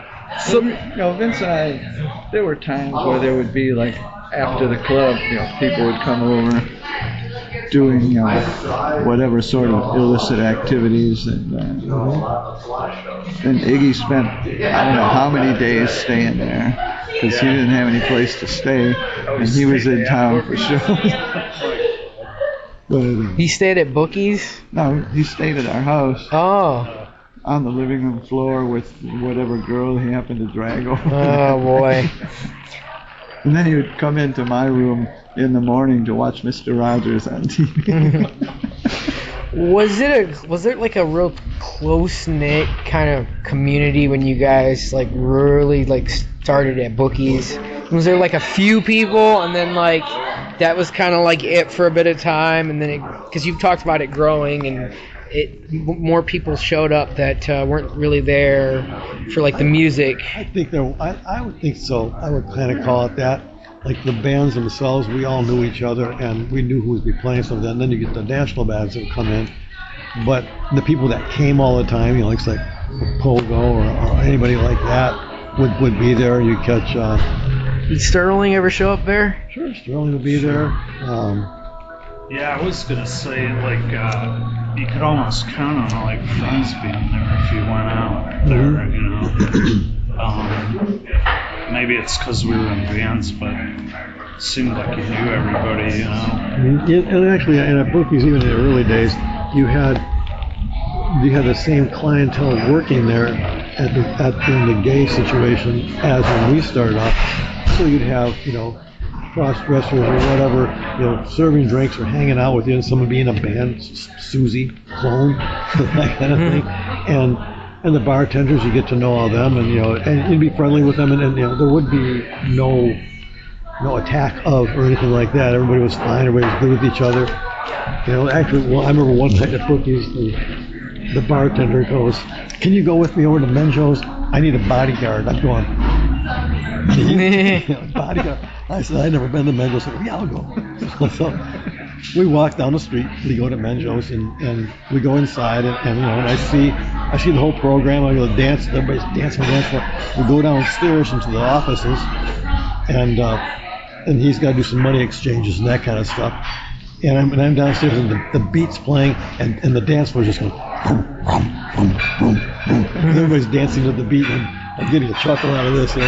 We go upstairs, and we walk back to the club, and it's like, it was like not a weird scene at all, No, but the neighborhood was kind of dicey, so there was like reason to have somebody go from here like to the bank and back. Could be tough. It's funny you said there was somebody that was like a Susie clone. It's funny, I'm wearing my Susie T-shirt, Susie and the Banshees, and I was gonna ask you like No, that was this person's name they went by. It was Susie Clone. Susie Clone. Yeah. Oh, I thought you said that she dressed like. Well, Susie wasn't exactly a girl, but she dressed as a girl, so it was a cross-dresser type thing.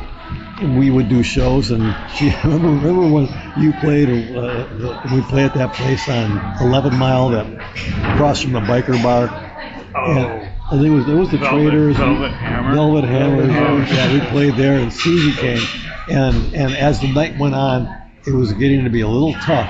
And we said, we just got through playing, and you guys are probably getting to go on. And I'm going, I think this is time to go before shit breaks loose. I gotta show you a story somebody posted. Actually, it was Don from the Traders. Did Jane County ever play hang out there? He's talking about guys. Not that I was aware of. People were getting beat up. Jane Wayne ever came to We didn't Detroit know for it was anything. like a real biker bar. We're like, we come in The funny with thing leather about jackets Bookies is and they're like, made it so unique was, first off, this whole fabulous Art Deco glamour interior, and the whole staff was the same staff that worked there when it was a gay disco. Well, I think that makes it unique too, because it was like the gay I guess scene kind of was open up to you guys, progressive, and was like, here's an outlet for you guys to do your music, And you'd go to the club, go there in the afternoon, like just set up equipment and do,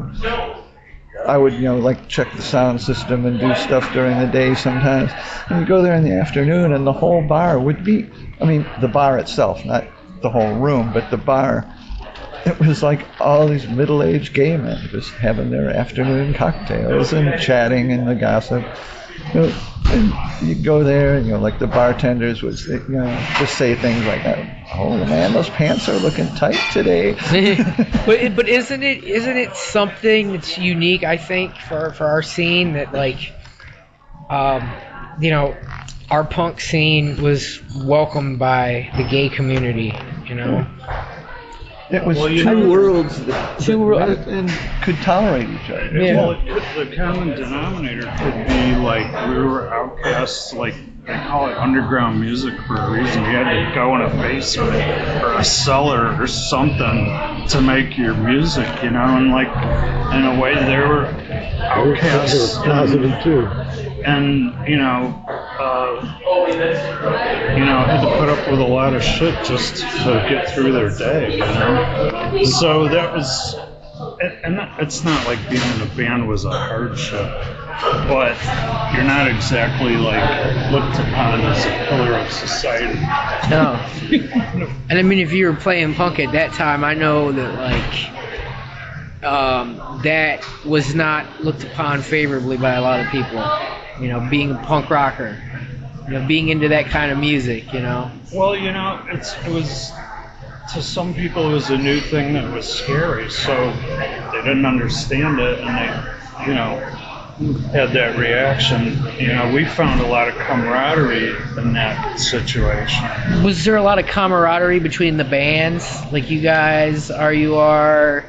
Seatbelts, the Boners, the Sillies. It was more friendship than competition. Nobody was competing against it. It was really a cool thing, It was like going to the clubhouse, You'd see all your friends. You'd have fun, Maybe might even play in somebody else's band just for fun, And, But we all still do. It was real cool, and it was a creative, fun atmosphere. No. most of the time. Now, let me ask this question. Now, there's the whole labeling thing. You get people say, well, punk, new wave, goth, all that. Now, did everybody consider themselves punk? And was the term new wave used at all at that time? I never heard of new wave. And punk would have been just started. I always considered us just a rock band. I didn't even think of it as really being punk. We're just a rock band. I don't think people were hanging their hat on any label, really, At first, I think the punk, new wave were kind of interchangeable. Yeah. They weren't like, it wasn't like, well, this is punk rock, and this is new wave, and this is power pop. The reason I asked that is because I don't know if you remember the band Figures on a Beach. Yeah. But Anthony, he was talking about going to being in bookies and about saying like I thought of myself as like punk or post-punk, and I feel like the new wave scene would be a little bit more of a natural kind of, I guess, a good progression for the first wave instead of hardcore, because their music was kind of relatable in a way. I don't know, maybe I'm... You mean like after punk? Yeah, like after punk, like the whole post-punk thing, like Joy Division, all those bands. I would agree with that. That was more sellable. Yeah. And then goth too started coming out at that time. Synthesizers, that sort of stuff. Did you ever have anybody that would come to bookies, like, and maybe it'd be like in the early '80s, not in the '70s, but do you ever have anybody that would come in there that would be dressed up like spooky or wear like makeup and look goth at all? Yeah. Katie never changed. Katie hasn't changed. Yeah, 88. Yeah. When did she start doing that around? They probably wanted it. Well, as long as I know of. Well, there was even going back to the Grandy in East Town. Yeah. There was that whole sort of New York. Yeah, like Morticia had East probably Village invented it. Yeah. The They Blondie took twins. the The Blondie ball twins. and ran with it, We had the Blondie twins that were like that too. Yeah. White face and makeup and stuff like that, and gothish type clothing and stuff. And they were doing that in at least the early '70s when I met them. Yeah. I mean, what did you guys think of Bauhaus and Joy Division and those kind of bands, and also the electronic kind of bands? Not much. Not much. You're the rocker. You're the rocker of the group. I remember when Bauhaus I'm played just messing with bookies, I thought they were basically, like trying to be David Bowie. Right. Peter Murphy had the vocal style and everything down. Like for very Giroud. I would agree, definitely. Yeah. But not that it was bad either. It was just like that was really impressive. I just like something was really lacking. When I listen to the keyboard stuff like that, I think I listen to what they're doing, and what I liked in that area would have been something like Keith Emerson. What he was doing when you're seeing him with the knives or the beginning of ELP or something. Throwing the Hammond around the stage. Yeah, that kind of stuff. Throwing the hammer, sticking the knives in it, but then he'd come out with some Baroque type playing and stuff, and it was like, holy fuck. And you listen to that playing in a big theater situation, loud as fuck, and you're going, yeah, that rocks all of a sudden. You can listen to something that's extremely old, a Bach situation, and then he's playing it loud and clear, and he's doing it well and doing it right. I'm going, I like that. That's good. But then you get into a situation where somebody's hitting some Farfisa wheezy kind of thing, and I'm going, oh, Jesus Christ, get the fuck out of here. Let me ask you this question. What do you think makes like our underground scene unique from like LA, London, Chicago, New York, anywhere else around the world? What do you think makes Detroit like a unique place where our scene was at? Our scene. LA especially is just like a lot of people trying to get a record deal, and that's their whole goal in life is to get a record deal. They'll do anything to do a rock deal. It's superficial in general. Yeah. Where I think like most of the bands playing around here don't even think about getting a record deal. It's like And you go to New York, and New York is more into, like the art of what they're doing, even if it's very primitive, suicide, like how primitive can you get? But they consider that their art. Yeah, and they had New Jersey people, and they had other people that were also kind of doing the same scene. The bridge and tunnel crowd. we come from a different. We come from, like I say, a Motown background, or prior to that, we had a blues background. Yep. That came dragged up here for the auto industry, which brought a lot of music all with out it. of a factory town where people worked for a living. Yeah, and I think the auto industry, and I feel like that had an influence on our sound too. Sure, absolutely. Because who was it? Was it Wayne Kramer that said it was like he got the inspiration for his guitar sound from like the sound of the machines in the factory. Well, Iggy talked about that too, doing a factory tour when he was in school. And like to see how the assembly lines stamping work. out fenders, Yeah, and it was he's 71 like, and it's now 72, and I worked in the plant. That's what we heard. We heard the same thing repeat.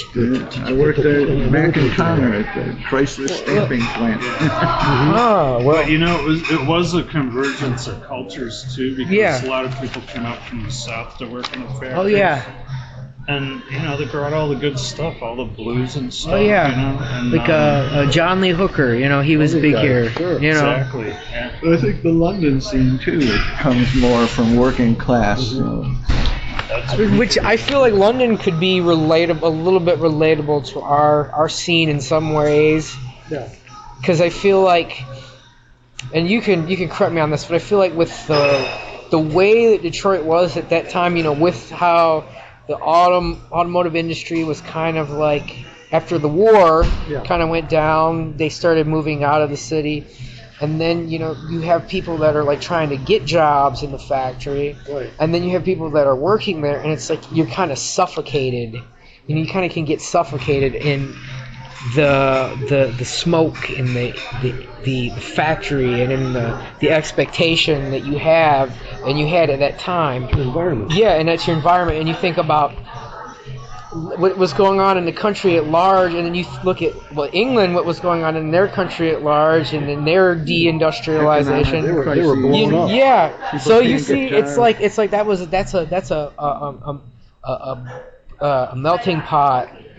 That's the right term to use for punk, or something like that, to come out, that anger, that frustration, channeling it out into music, and saying like what you guys saying about getting rich. I mean, there's that anger, that aggression, there's that that frustration with just how what society expects from you. I'm sorry, I'm going off into a tangent, But that's what I feel like. Maybe it makes our scene unique, because all the other cities, they had all these different industries, and then here Detroit is primarily an auto town.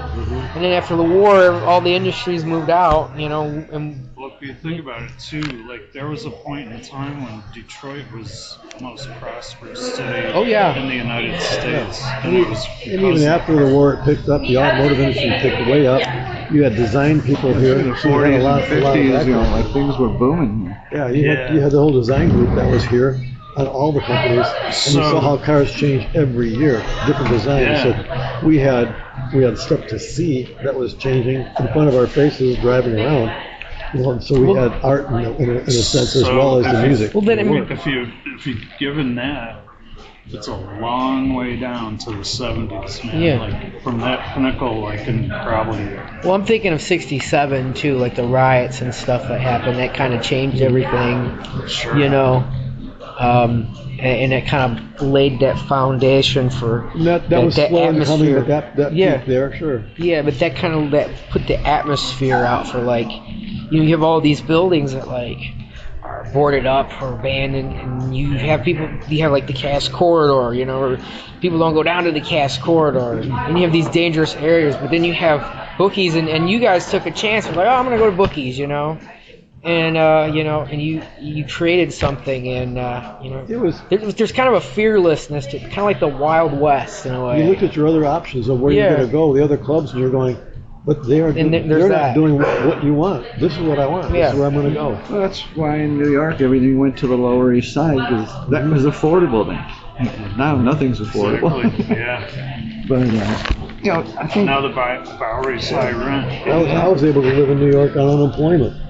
Yeah. With a friend, we had a brownstone in New York, and it was the two of us pooled our money. We took 2 weeks worth of our money to put the rent, and we lived off the other 2 weeks of unemployment on burgers and burgers. What did you guys think about like when Sterling went and did the whole nightclub thing? Like the whole, I can't already can tell what your answer might be, but like Todd's and then when he did that thing at the Leland City Club. We played Todd's as the Love Masters. I'm just messing with you, by the way. No. We did play Todd's, and Todd's was a fun place on the east side. It was a different scene, but we had fun, and bowling out and stuff. It was fun. We didn't do it much at that time with the band, but we did play there, and he had other places too that we ended up playing. There was that place upstairs down in the downtown. I think he called it Club 313 or something. It was upstairs. I remember it was upstairs because what's that? Jacoby's. Yeah. Jacoby's. I think it was that, and it was just like it was murder getting up and down those stairs. Yeah, you were gone, but it was murder getting up and down those stairs, especially when you play with somebody that has a B3. Oh my God. I remember when I was working with John Drake Shakedown, we played with the Grandy. Yeah. Me and one other guy carrying a B3 up the stairs at the Grandy. I had to have my shoulder worked over, redone because of carrying a B3. But yeah, there's sacrifices. But yeah, I mean, like I said, that part of the scene, by then we had the Love Masters together, and so we were doing a whole nother scene, more or less. Instead of that, we would play, what's this place by Cass Corridor, that joint. Alvin's, we played Alvin's a bunch. Alvin's. We would play Did you say Cobb's Corner? Oh, I know what you're talking about. Never think of it. It was on the west or east side of the street. Yeah, we played, what's his name? Oh, that's Alvin's, yeah, it was the place we played downtown. And then there was the other place on the, what's his name, had that club down there on Telegraph. No, we played on that was the other one, but what's his name? We used to Lawson. Pat Lawton had that club. Oh, really? Yeah, he had a club, and that was fun to play. That was on, I called it the west side of Telegraph, 5 or 4 Mile or some shit. And that was a nice place. We played, again, we started playing the weird places because the other places had gotten more gentrified. And we played some obscure places, but we did opening things. We opened for, what's the name? Leiden band. Public Image over here at Royal Oak Theater. Wow. We opened for them there. And a number of other bands. We opened for the Chili Peppers a number of times. At what's that place? Vince's old place, the Clutch Cargo joint. Yeah. And we were opening for there, and the guitar player, you got any picks? We didn't have picks. I had to give them picks. That kind of, but they're all nice guys and shit. You meet up with fans, and they're all decent. They may have their stage presence might be something else, but they're all good people, and we had good times with them. Well, like the famous out of Detroit, Iggy and Jim are 2 different people. Alice and Vince are 2 different people. Mm-hmm. Yeah. So tell me about you talked about making records, but what about making merchandise? Yeah, that even took more money. I think Coldcock, we had a T-shirt I never got. Well, I don't know if somebody made those. Or maybe Jandy had them made up. I don't know. Like somebody else usually did stuff, and they gave us stuff, our own stuff. Yeah. That kind of thing. We didn't have any dough. But it's an interesting, but important part of this story because you're talking about an era where nobody had phones with cameras, nobody had even video cameras were rare, and nobody hardly shot film. So we benefited from art school kids coming out and taking pictures, you know. Or other artists would do T-shirts, you know, and that was an important thing that wouldn't have happened if they weren't attracted to the whole thing, you know. There would have been no way to promote what we were doing, probably not even flyers, you know, half the time. Yeah, a lot of artwork that we had done was done by either, you know, all the time by friends. You know, somebody would have done like the cover of the Coldcock, you know, record and stuff. That was done. That's still a great art. That type of thing, and he ended up doing some stuff with Love Masters as well. And you know, other people doing stuff for us that, you know, obviously we can't afford it. You know, like today, videos. People want videos. Everybody needs a video for you to do a gig. And we're going, well, who the fuck does video? I mean, there's like 1,000 phone videos that totally suck. Oh, I know. And you know, and then to do a video, you have to kind of almost mime it because you can't get a good live sound. You have to mime a record that you did. We just did one for one of my bands with the Cocktail Shake band, but it's because a retired video guy who does a lot of stuff said, you know, likes our band, comes out and sees us. He offered, and we said, we took him right up on it. So we have that. We just did one of those. It's not done yet. You know, it's not edited yet. But even back then, you know, everything was done by people that, actually artists that would put that out. I think somebody made up bumper stickers, which were big back then. Coldcock bumper stickers, and brought them to a show. And we did a show where we had Andy got a couple topless dancers out there, and they cut it in half, put Cold on one side and Cock on the other, and with no clothes on stage. And like, Andy, you pulled those dancers into the one show that they used the Coldcock stickers for clothing. And book you stage. I know I got pictures of that one. I've got those pictures, yeah. I've got pictures of that. Yeah. A lot of the pictures that were taken of our band were done by one guy, Gene Kruger. He was like our follow around that Andy knew really well, and he took all these pictures of the band, constantly, all these pictures. And he had a studio at 9 Mile and Woodward. And the studio burned down. So most of our history is gone. He never even got another camera after that. He just like turned the page, that whole photography thing. Oh boy. We ended up with, Andy had some proof sheets, black and white proof sheets. Like a lot of times you'll see something I posted would be, I took the proof sheets, blew them up, and I'm not very technical, but I took every photo and then I sort of made a frame of it and took every photo up and posted those. So those are out there on some of the shows we did. Some of those girls, other shows where, like I say, Andy did the YMCA thing, and we had the beach party show. We had those photos, and there was a time when people they wouldn't print our name because it was Coldcock, and well, what are we gonna call ourselves? So he goes, I don't know, but we're not Chinese. We're, okay, how about not Chinese? So we did a whole bunch of photos with that.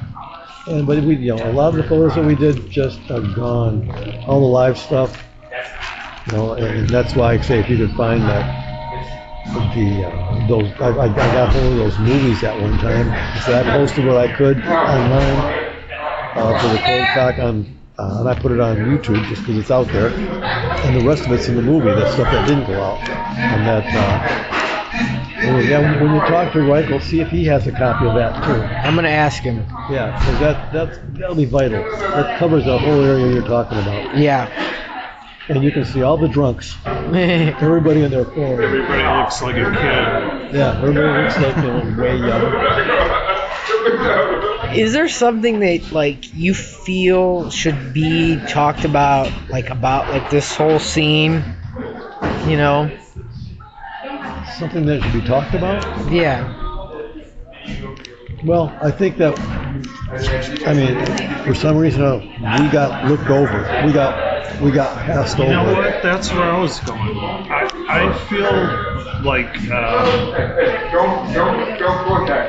like radio screwed us over, and they're the ones like chirping about, oh yeah, Iggy and the MC5. And it's like, you never fucking supported those guys and played. No, they never played that stuff. Mm-hmm. You know, AVX would because they were a bunch of outlaws, but it was not common to hear anything beyond Bob Seger or maybe Ted Nugent, you know, and that's fine. I mean, I feel lucky to be in the midst of all that. It was a great mix of stuff.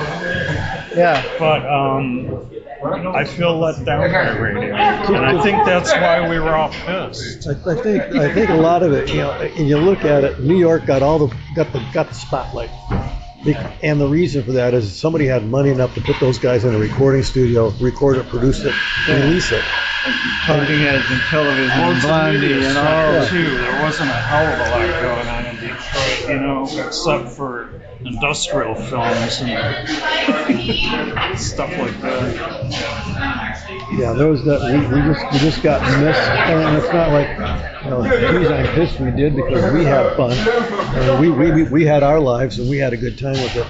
I think people missed out on it. Like today, you know, Bookies is talked about like some people talk about high school, like some people talk about college. People talking about Bookies because it was like that was their highlight, that was their time. Well, it was like a gang. Everybody there knew everybody until, you know, like it built up to where then it was like a suburban pilgrimage. Yeah. Well, it was like you didn't have to call somebody up and say, hey man, I'm thinking about going over to Bookies. You just go there and they'd be there, you know, after a while. Like all your friends were hanging there, so it was cool. What kind of equipment did you guys use? Did you guys use like cheap instruments and like cheap amps and like, or did you guys? Not much. I've already been playing for a million years, and I already knew what I liked, what I heard, what was cool, what you could get your hands on. And so, long before the Bookies scene, I knew what I liked. I knew what I liked to hear. I was not a Marshall guy. I had them, and you know, everybody was way into that, and that was the thing to have. I was a Fender guy. I always bought twins, blonde twins, tweed twins, that kind of thing, or even blonde or brown early Fender amps, and you turned them up, and they were great. And then with guitars, you know, the string guitars I don't want to run through, but by the time we got to Bookies, I was using early 60 SG Les Paul Custom, or a TV yellow, like what's his name? Thunders was using like an early Les Paul Juniors, that kind of stuff, because that had the sound I was looking for. It happened to be the sound everybody was looking for. But you know, that's when you could take a tweed twin on stage and put it to, well, it went to 12, but you might put it on 10 or 9 or something, and you had just a screaming sound, and that was the basis for a good sound. Bass players did the same thing. Everybody was looking for like an acoustic bass rig, and you know, obviously Fender P basses were everywhere. People used them. If you couldn't get that, you would use a Dan Electro or something, you know, whatever. Everybody had their own thing. Some guys using Stratocasters, some guys using Telecasters and stuff. I gravitated in that direction a bit. You know, I would go back and forth. Fenders, Gibsons, Fender Gibsons, that kind of thing. And back then, you could buy these things. They weren't expensive. You know, it's not nearly what it is today. Now they are. Now they're stupid. You know, I mean, when I lived in New York and I bought that SG, I looked at. I still was looking for a 59 burst, but they were there and they were in the window and they were $2,500 motherfucking dollars. And going, you know, what the fuck? Now they're $250,000. You know, but you know, I didn't have that. I struggled to get the $600 it cost me to get that one. I was happy to get it. and I saw other people using them as well. I had one previous to that in like 1970 or 71. I bought one, but it had a buzzy fret, so I got rid of it. So little things like that. So equipment-wise, yeah, everybody used whatever they could, whatever they had. There's a lot of stuff. But in the early 70s or mid-70s like that, you could get cool shit for nothing. And so look at the the stuff sound was Ashton good. used. Yeah, I mean, he had Marshalls up the wazoo, and he always had Stratocaster or whatever he wanted to use back then, and fuzz tones. Well, then he had all those crazy like metal guitars with That was later, things yep. everywhere. Those later days. But I remember like when I was playing stuff, when you start playing, so you'd have effect, this effect, that effect. But by the time I moved back to New York, I didn't have any effects. And so one time we played bookies, it was guitar and amp. No fuzz, no wah, no echo, no nothing. It was straight in. Man. And so you had to get that sound, and you had to turn your amp up to get it. And it worked. It was great.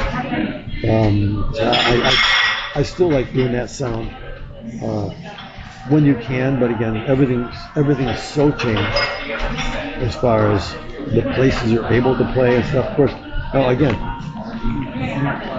you have to have an audience. Yeah. And what I'm finding is we have an older audience because they've all seen us and know who we are, and they know what to look for. Anybody younger than that, they don't get it yet. For a number of generations, the generation that's out now, they get it. Yeah. But they don't know where to go to hear it, and they don't.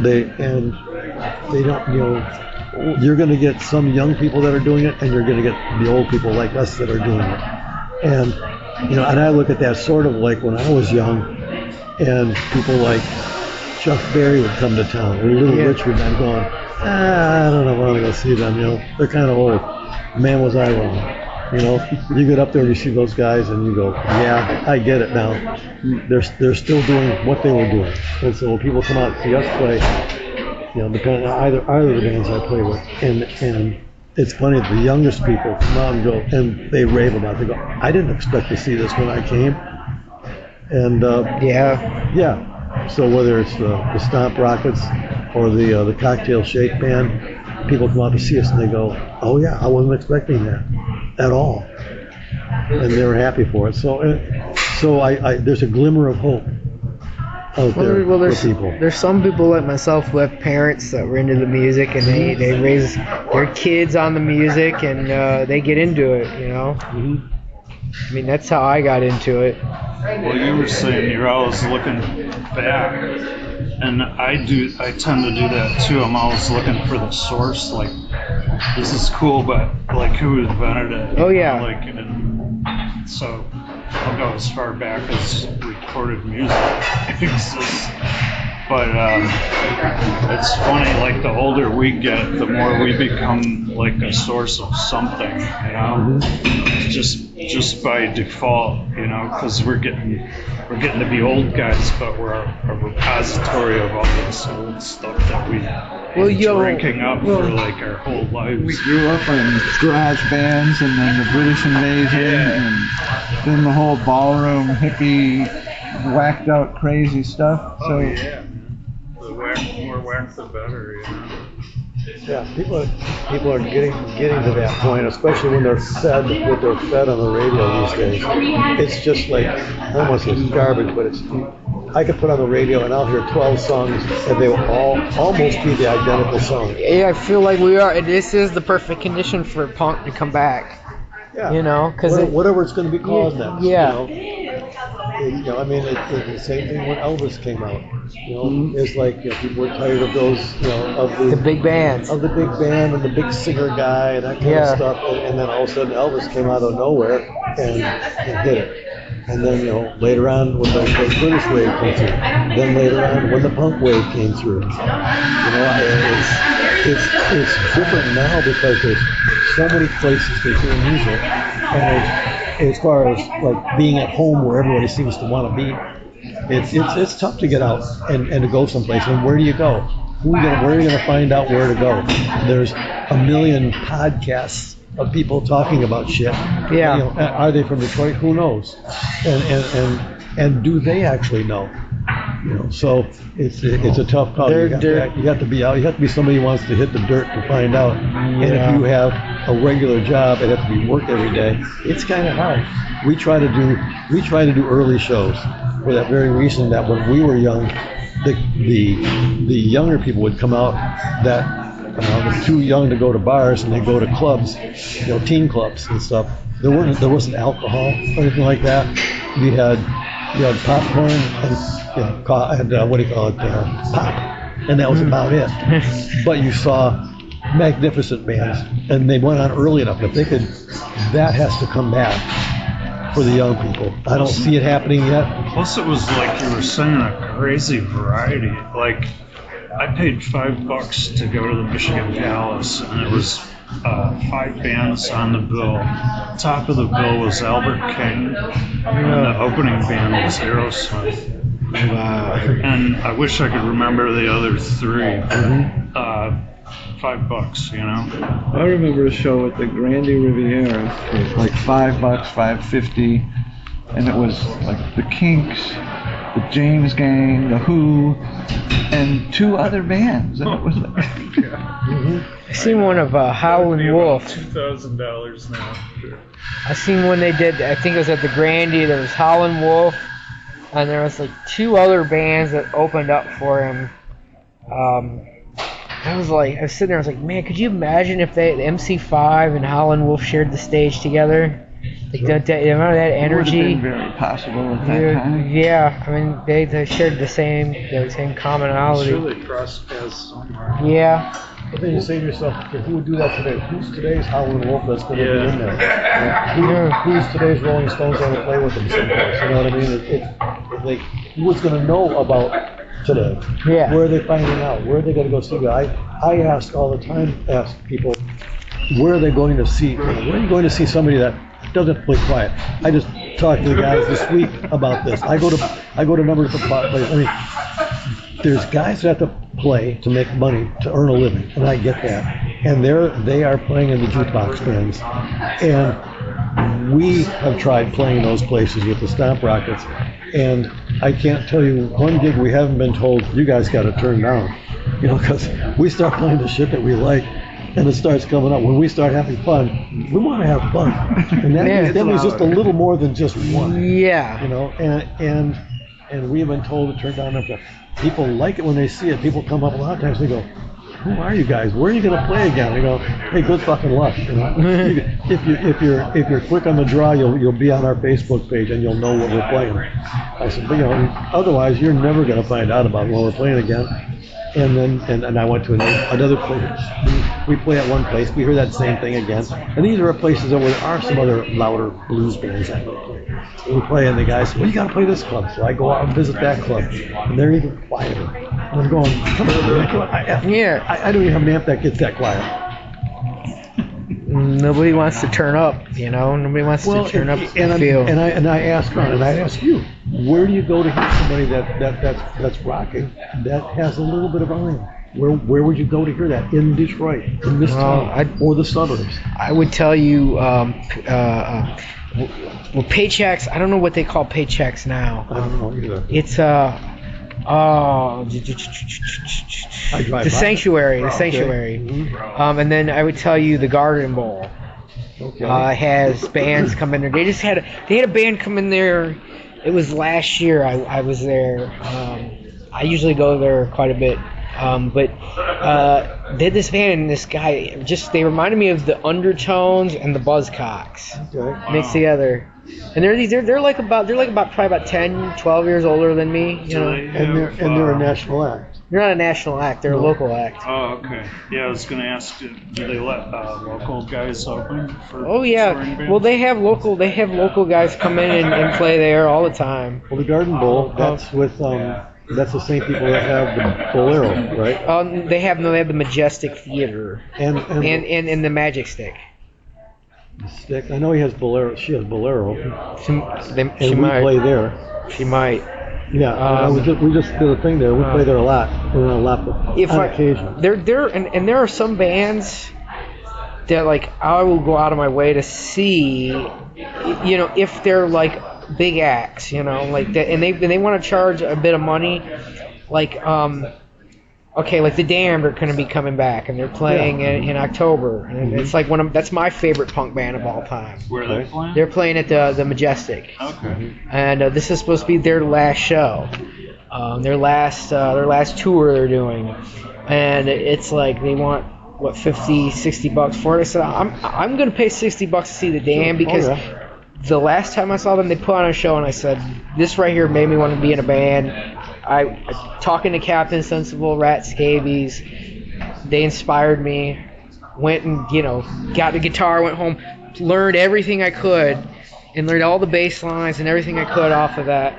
But they're bands like that, and then you get like David J from Bauhaus. Like he does these little intimate kind of things at like these house parties, and I respect him, love his music, but he wants like a lot of money to do it, and I'm like, it doesn't have that energy like the Damned, Nope. Or it would be like seeing the Stooges if they were all still alive, or the MC5 or the New York Dolls, and they were just like an old age, and they get up there and they want to do music. It's like I would pay to see that, but then at the same time, it's like I really like seeing my local bands. I really want to support the local scene because they're what's left of the underground scene. And Sterling had all those nightclub scenes like Todd's, and the Leader Knocked. All that stuff's gone. I mean, I went to they call it the City Club, Leland City Club. I went there for a little bit. I didn't like the music. I was like, this isn't Bauhaus. This isn't Susie and the Banshees. This isn't what I come to listen to. None of this is goth to me. It's all this metal, and they call it industrial music. I said, this just doesn't do it for me. Yeah. And they closed down, and like now anybody that is in the goth scene, they have nowhere to go. They don't go anywhere, and it's like I'm like, well, fuck it, I'm going to hardcore shows. I'll just dress up like Dracula, and I'll be in the pit, And people will probably run away from me. They're like, I don't want to get bit, But you got to do what you got to do, and I just feel like hardcore is like it's like. Or I should say punk, because they're not all, noise bands or like all fast-paced. There's like you get your punk bands like what's that band's name? Not the Dickies. No, I've seen the Dickies. Not the Dickies, but is it the Dogs? There's some band, and they're up there in age. They had come from the late 70s, and sometimes I've seen them play, and I'm like. That kind of stuff I want to see. I want to see that. I want to see your hardcore bands and your noise bands. I mean, but yeah, there's really not much. It's like you really see people going on the internet and posting stuff. You really see Instagram and Facebook become a place like it's almost like you have to have an image, a sound, and you market the hell out of that. You post it. Yeah. You don't deviate. It's like you almost have to adorn an outfit. You have to be more than a musician. Yeah. Fuck that. No. Yeah. That's not. If you go on my page, you'll find out I advertise every once in a while when we're playing. Like we're playing with the Stomp Rockets with the seat belts at the. Bolero in a few weeks, and then I think a few weeks after that or so, I'll be there with my other band, the Cocktail Shape, which is a lot of the same people, kind of doing the same.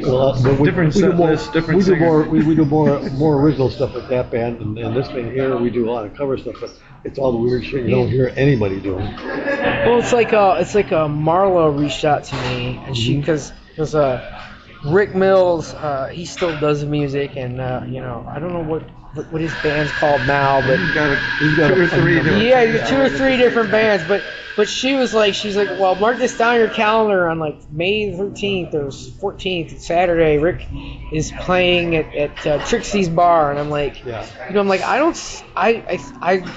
wish that Rick would post it on his page, Yeah. I think you get people. I mean, because everybody now goes on to Facebook, and And that's what I'm trying to do with the book is I have to post about it. And it's funny, I get younger people that are like, wow, this is what this is what the city club used to be like, or You just missed Irene's party a few months back. Oh man. She had a party at her place. The hair salon over here in Ferndale. She was there with all of us, and she knew everybody, and she had everybody there, including Sue Rinsky, and everybody was there. They had all the photographs there, and a lot of the people were there, just talking shit. That were part of that whole scene. They were all there, and so there was a lot of that kind of fun stuff. Go to her page on Facebook, and you'll see she'll probably have pictures of all that stuff on there too, of all the people that were there and pictures that were on the wall. It's interesting. It's fun. Well, I'm trying to interview everybody. So I mean, if you guys think of anybody that you remember that might want to do it, you just say, this kid's writing this book, and that's you got the names on. We're repeating them all, so you hear it. Say. Sue would have pictures of like Ron Ashton and Niagara. And you know what? I've written to Niagara twice about this, and she leaves me on read. I heard she's shy. I heard that she's shy. That's what somebody told me. She's very protective of her image and where and when she appears.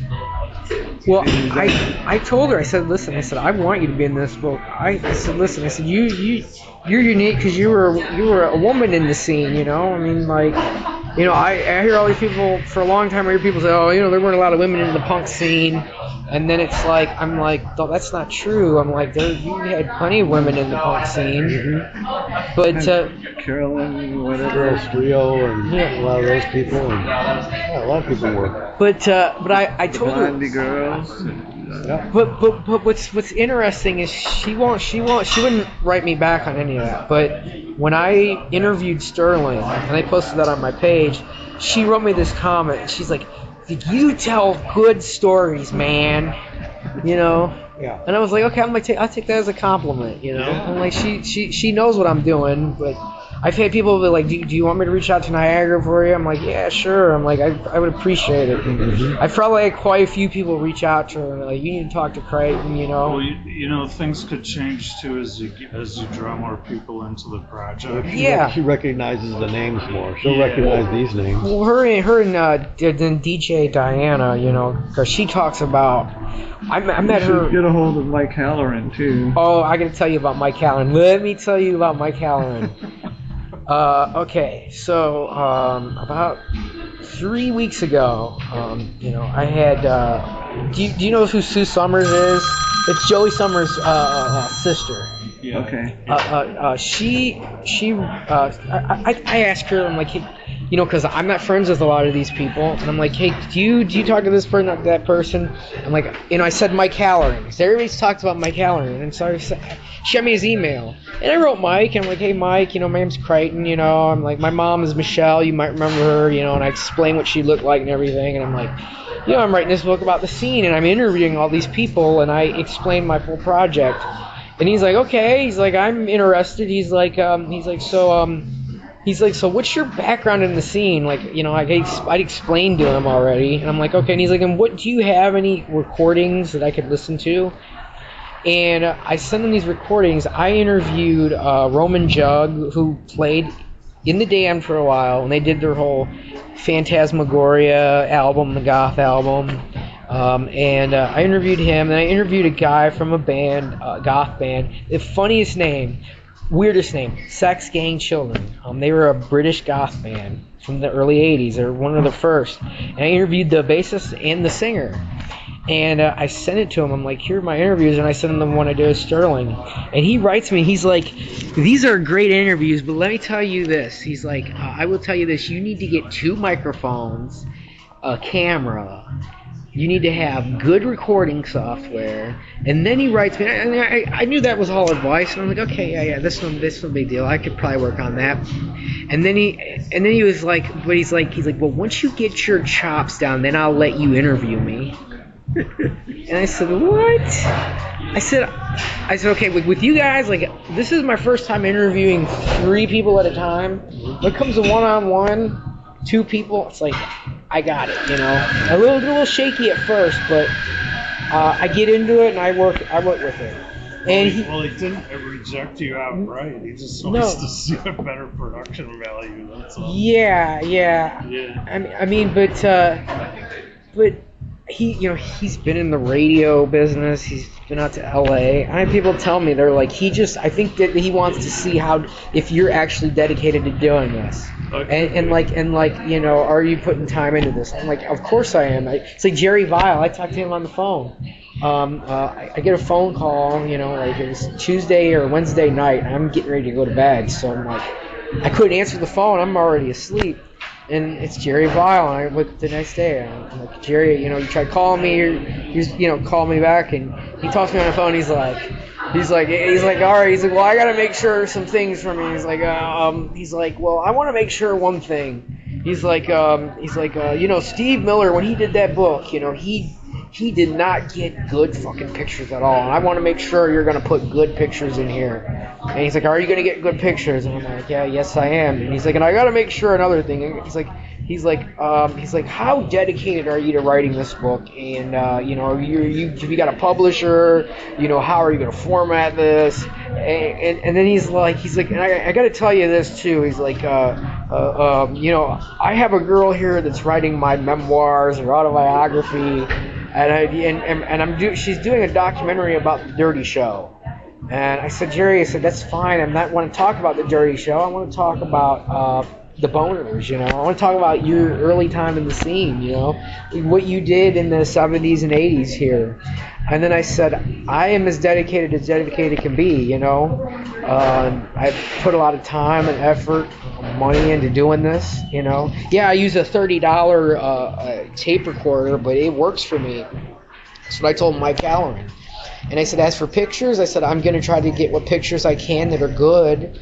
Everybody's been nice to me in all these interviews. Everybody I've met has been real nice to me. I never had anybody be rude, you know. Mm-hmm. I would think that, yeah. I mean, I would think if you're going to be talked about in a book, I would think that you'd want to be treated, you know. You want to treat the interviewer nice, you know. But you wouldn't want to just be like, hey, you know, fuck you, you know. You wouldn't do that. But I want to do something that's different from Steve Miller's book, you know. I loved it. It talked about the Stooges. I loved it. Loved the MC5. Like Bob Seger to a point. Not a big Bob Seger listener. Not a big Mitch Ryder listener. I wasn't really reading the book for that. I was reading the book for more what was going on in the 70s and in the 80s. The garage rock stuff in the 90s was interesting, but I really focused on the 70s and the 80s. And my book is not going to go through all those eras. It's going to go through really the 70s and the 80s and kind of talk about what happened, you know, in the 90s and what everybody's done. The right place. Yeah, and there's a real classic photo from Bookie's before the remodel, and it's like one of the big round booths. And sitting at the booth, you've got like Rob Tyner, Mitch Ryder, Lester Bangs, and I'd have to pull up maybe Dan Carlisle. Sinclair, maybe. Yeah, that's crazy. There's no photos of all you guys together? Well, probably in the place that burned, right? Back then, maybe, but yeah, those none that I know of us together so much. Yeah, not us.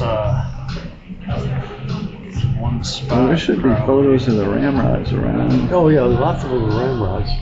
We were kind of fewer of us. Bookies, though. Like, yeah. I think we did a reunion or something that wasn't a real reunion. But, it seemed like most of the pictures got taken around Bookies, you know. Yeah. And whoever was doing the photographs, like I know Risky took a lot. Ricky Corbett's another one to talk to. Oh yeah. Yeah, I got to reach out to Nikki. Yep. Yeah. There's a lot of people. I've got like about 100 people on a list, you know, and I've been working my way down, and that's not including the 20 people I've already talked to. Mm-hmm. You know, it's a As you go, ask them who they would recommend you talk to, just to see what they say. You know? Oh yeah. Let me ask you. I got a question here for you. So, which punk band that you heard, which one do you think inspired you the most? You know. Well, it depends what you're. To me, it really wasn't even the punk band that inspired me. It depends what your. Well, I mean, like punk Sex Pistols, Ramones, The Damned, The Clash, those bands. For me, it was Near Thousand and Stooges, because I saw them both live. You know, the first show I ever saw was the Stooges at the Michigan Palace in October of 1973. So I was highly impressed. Needless to say, I think I was 16, and it was just blew my mind, you know. So anyway, that 1973 was like a real good year for Near 1,000 and Iggy, and that's what inspired me the most. I think as far as the initial punk thing with the Sex Pistols and the Ramones and that, what inspired me out of that was just thinking, well, anybody can do this. Why not try it? I think it just inspired the whole do-it-yourself. Sure, it's possible. Yeah, you like stuff. You like Iggy. I never even thought as a punk guy.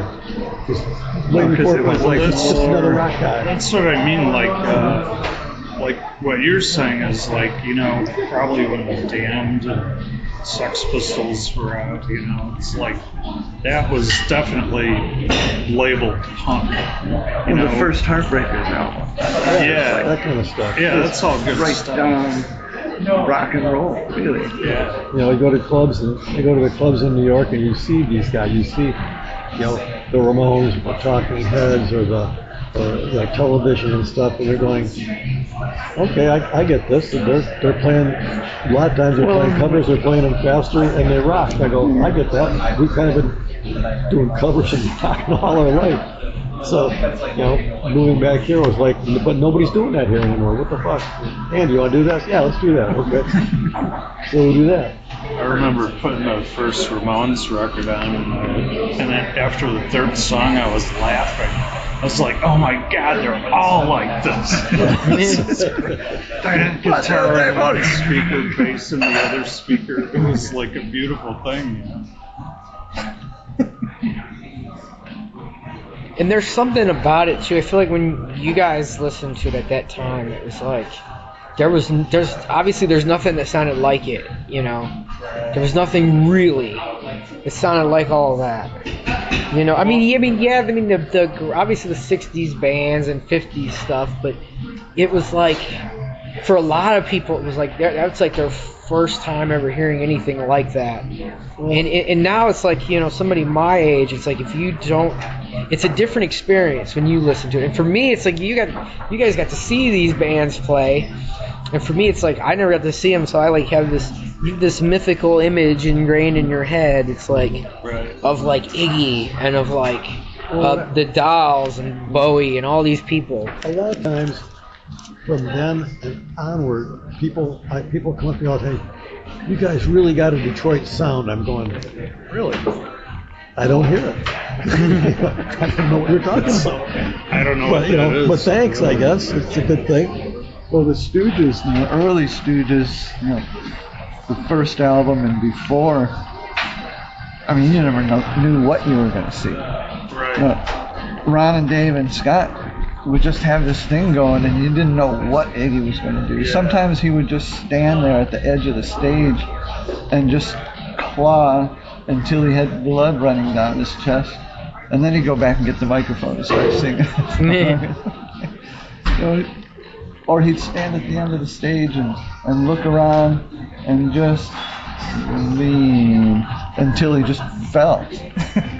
And if someone caught him, good. If not, he would get back up, like a big bash on his head. Sometimes he'd go for the mic stand, but he didn't always catch it.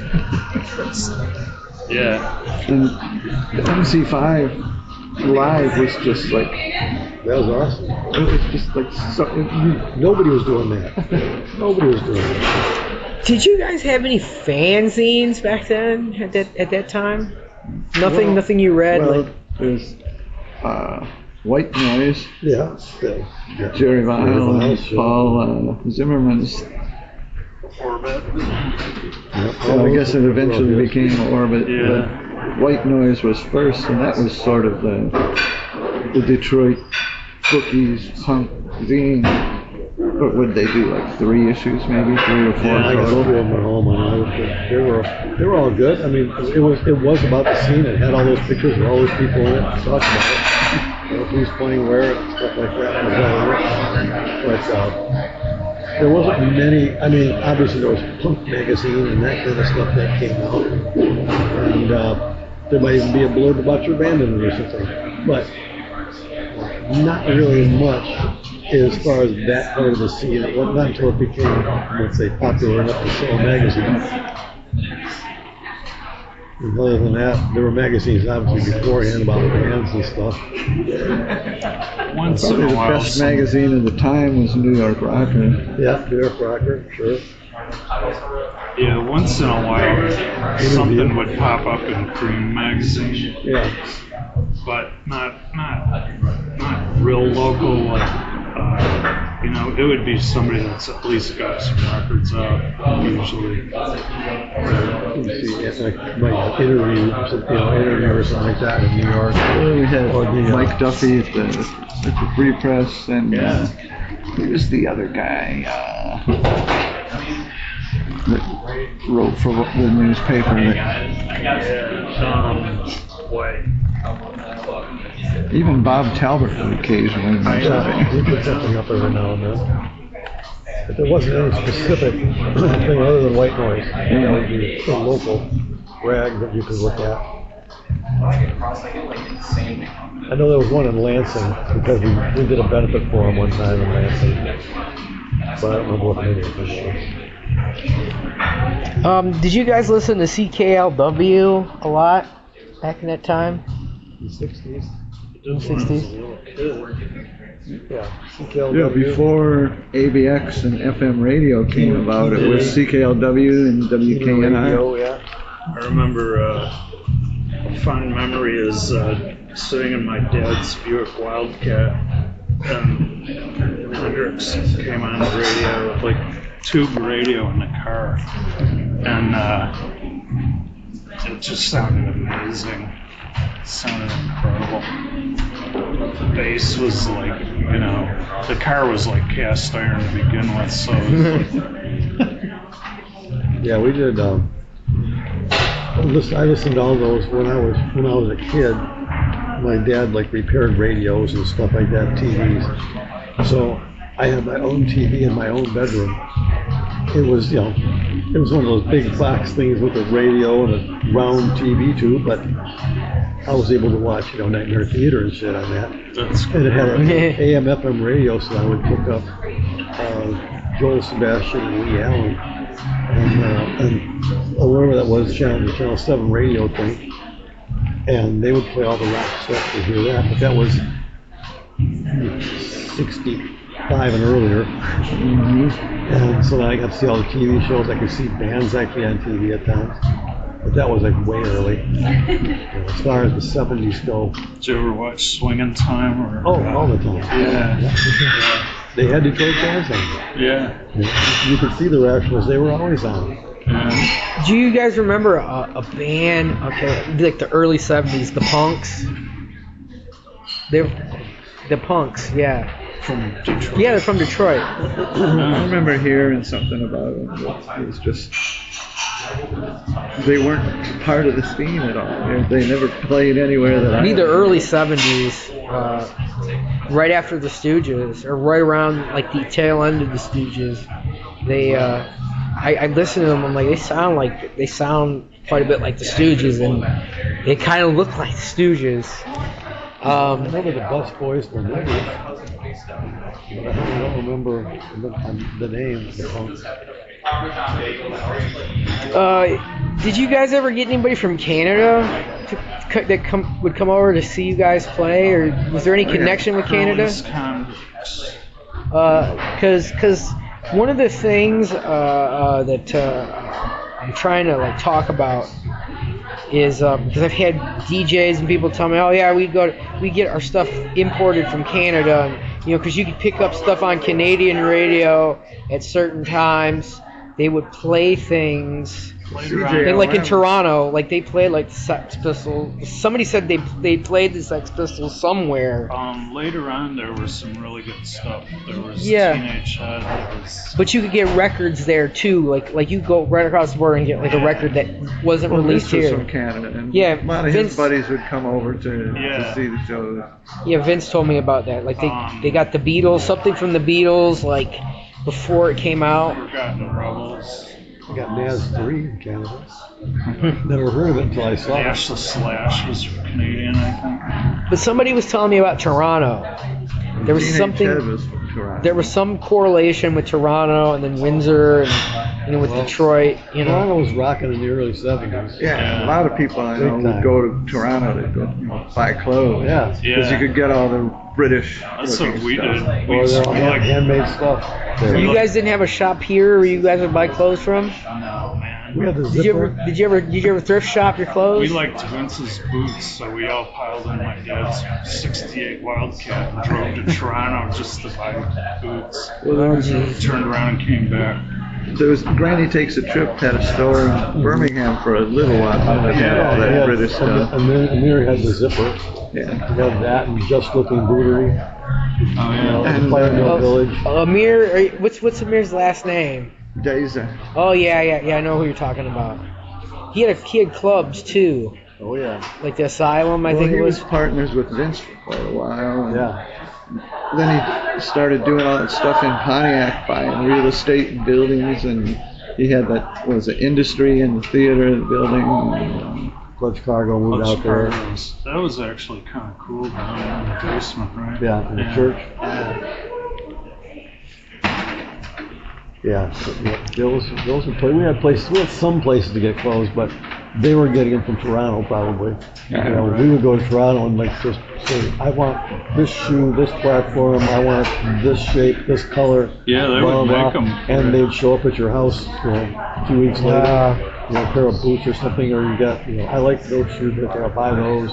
Hand painted canvas type shoe type thing. And, leather jackets. We had people in town that would make them. People out of town that would make them. So you could get stuff. You could get cool shit. If you wanted cool shit, not many people were going for that. You know, it had to be part of that program that you were not afraid to walk down the street wearing something like that. Yeah, nowadays you can wear it, but back then it was like. It was good. It was I want to say conservative, but it followed a path. If you were on the path, you were definitely an outcast. Yeah, I mean, I couldn't wear a leather jacket like this back in the day. I get. Depends on the day. Yeah.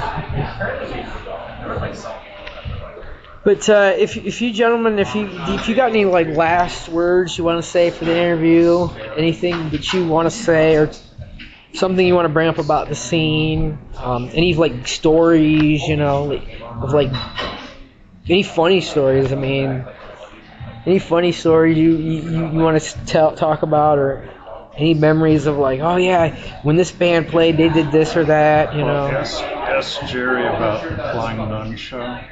Flying Nun show? Mm-hmm. Is that where he dressed up? They got him dressed up? And ask Sue Rinsky. The funny part is Sue took a great photo and caught the perfect moment where Jerry was like suspended from the ceiling. I think in his nun outfit. I think who was holding the other end of the cable? I think Rick Metcalf and maybe Mark Elliott. I think Mark was. They dropped him. Yeah. But actually, that's the funny part is. Well, we had our beach party, And White Noise did that End of the World circus where it was, like a zillion bands playing. Oh, yeah. But we had our beach party where I rented a wetsuit and was wearing a wetsuit and had Mark and Eric both on stage wearing Speedos. Yep.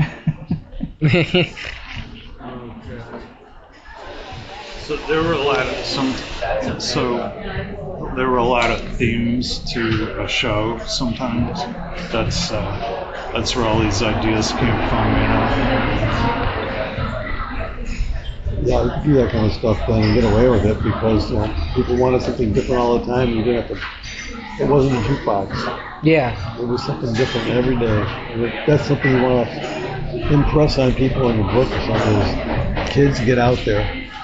Oh yeah. It's like the Little Rascals putting on a show. Yeah. Well, I also kind of want to show people too, like, there's plenty of people that like, they went, right after they got out of high school, they went straight to working, maybe at a factory job, and they never took the opportunity to like say, oh hey, maybe I might want to, hey, maybe I might want to try to be different or investigate and go to this club or check this out or be a part of something. And they just went and they worked the job, went and had the 9 to 5, had their family, and they never did anything after that. And I want to show those people like this. You missed out on something. And also never was that people person. I was always looking for different things. Yeah.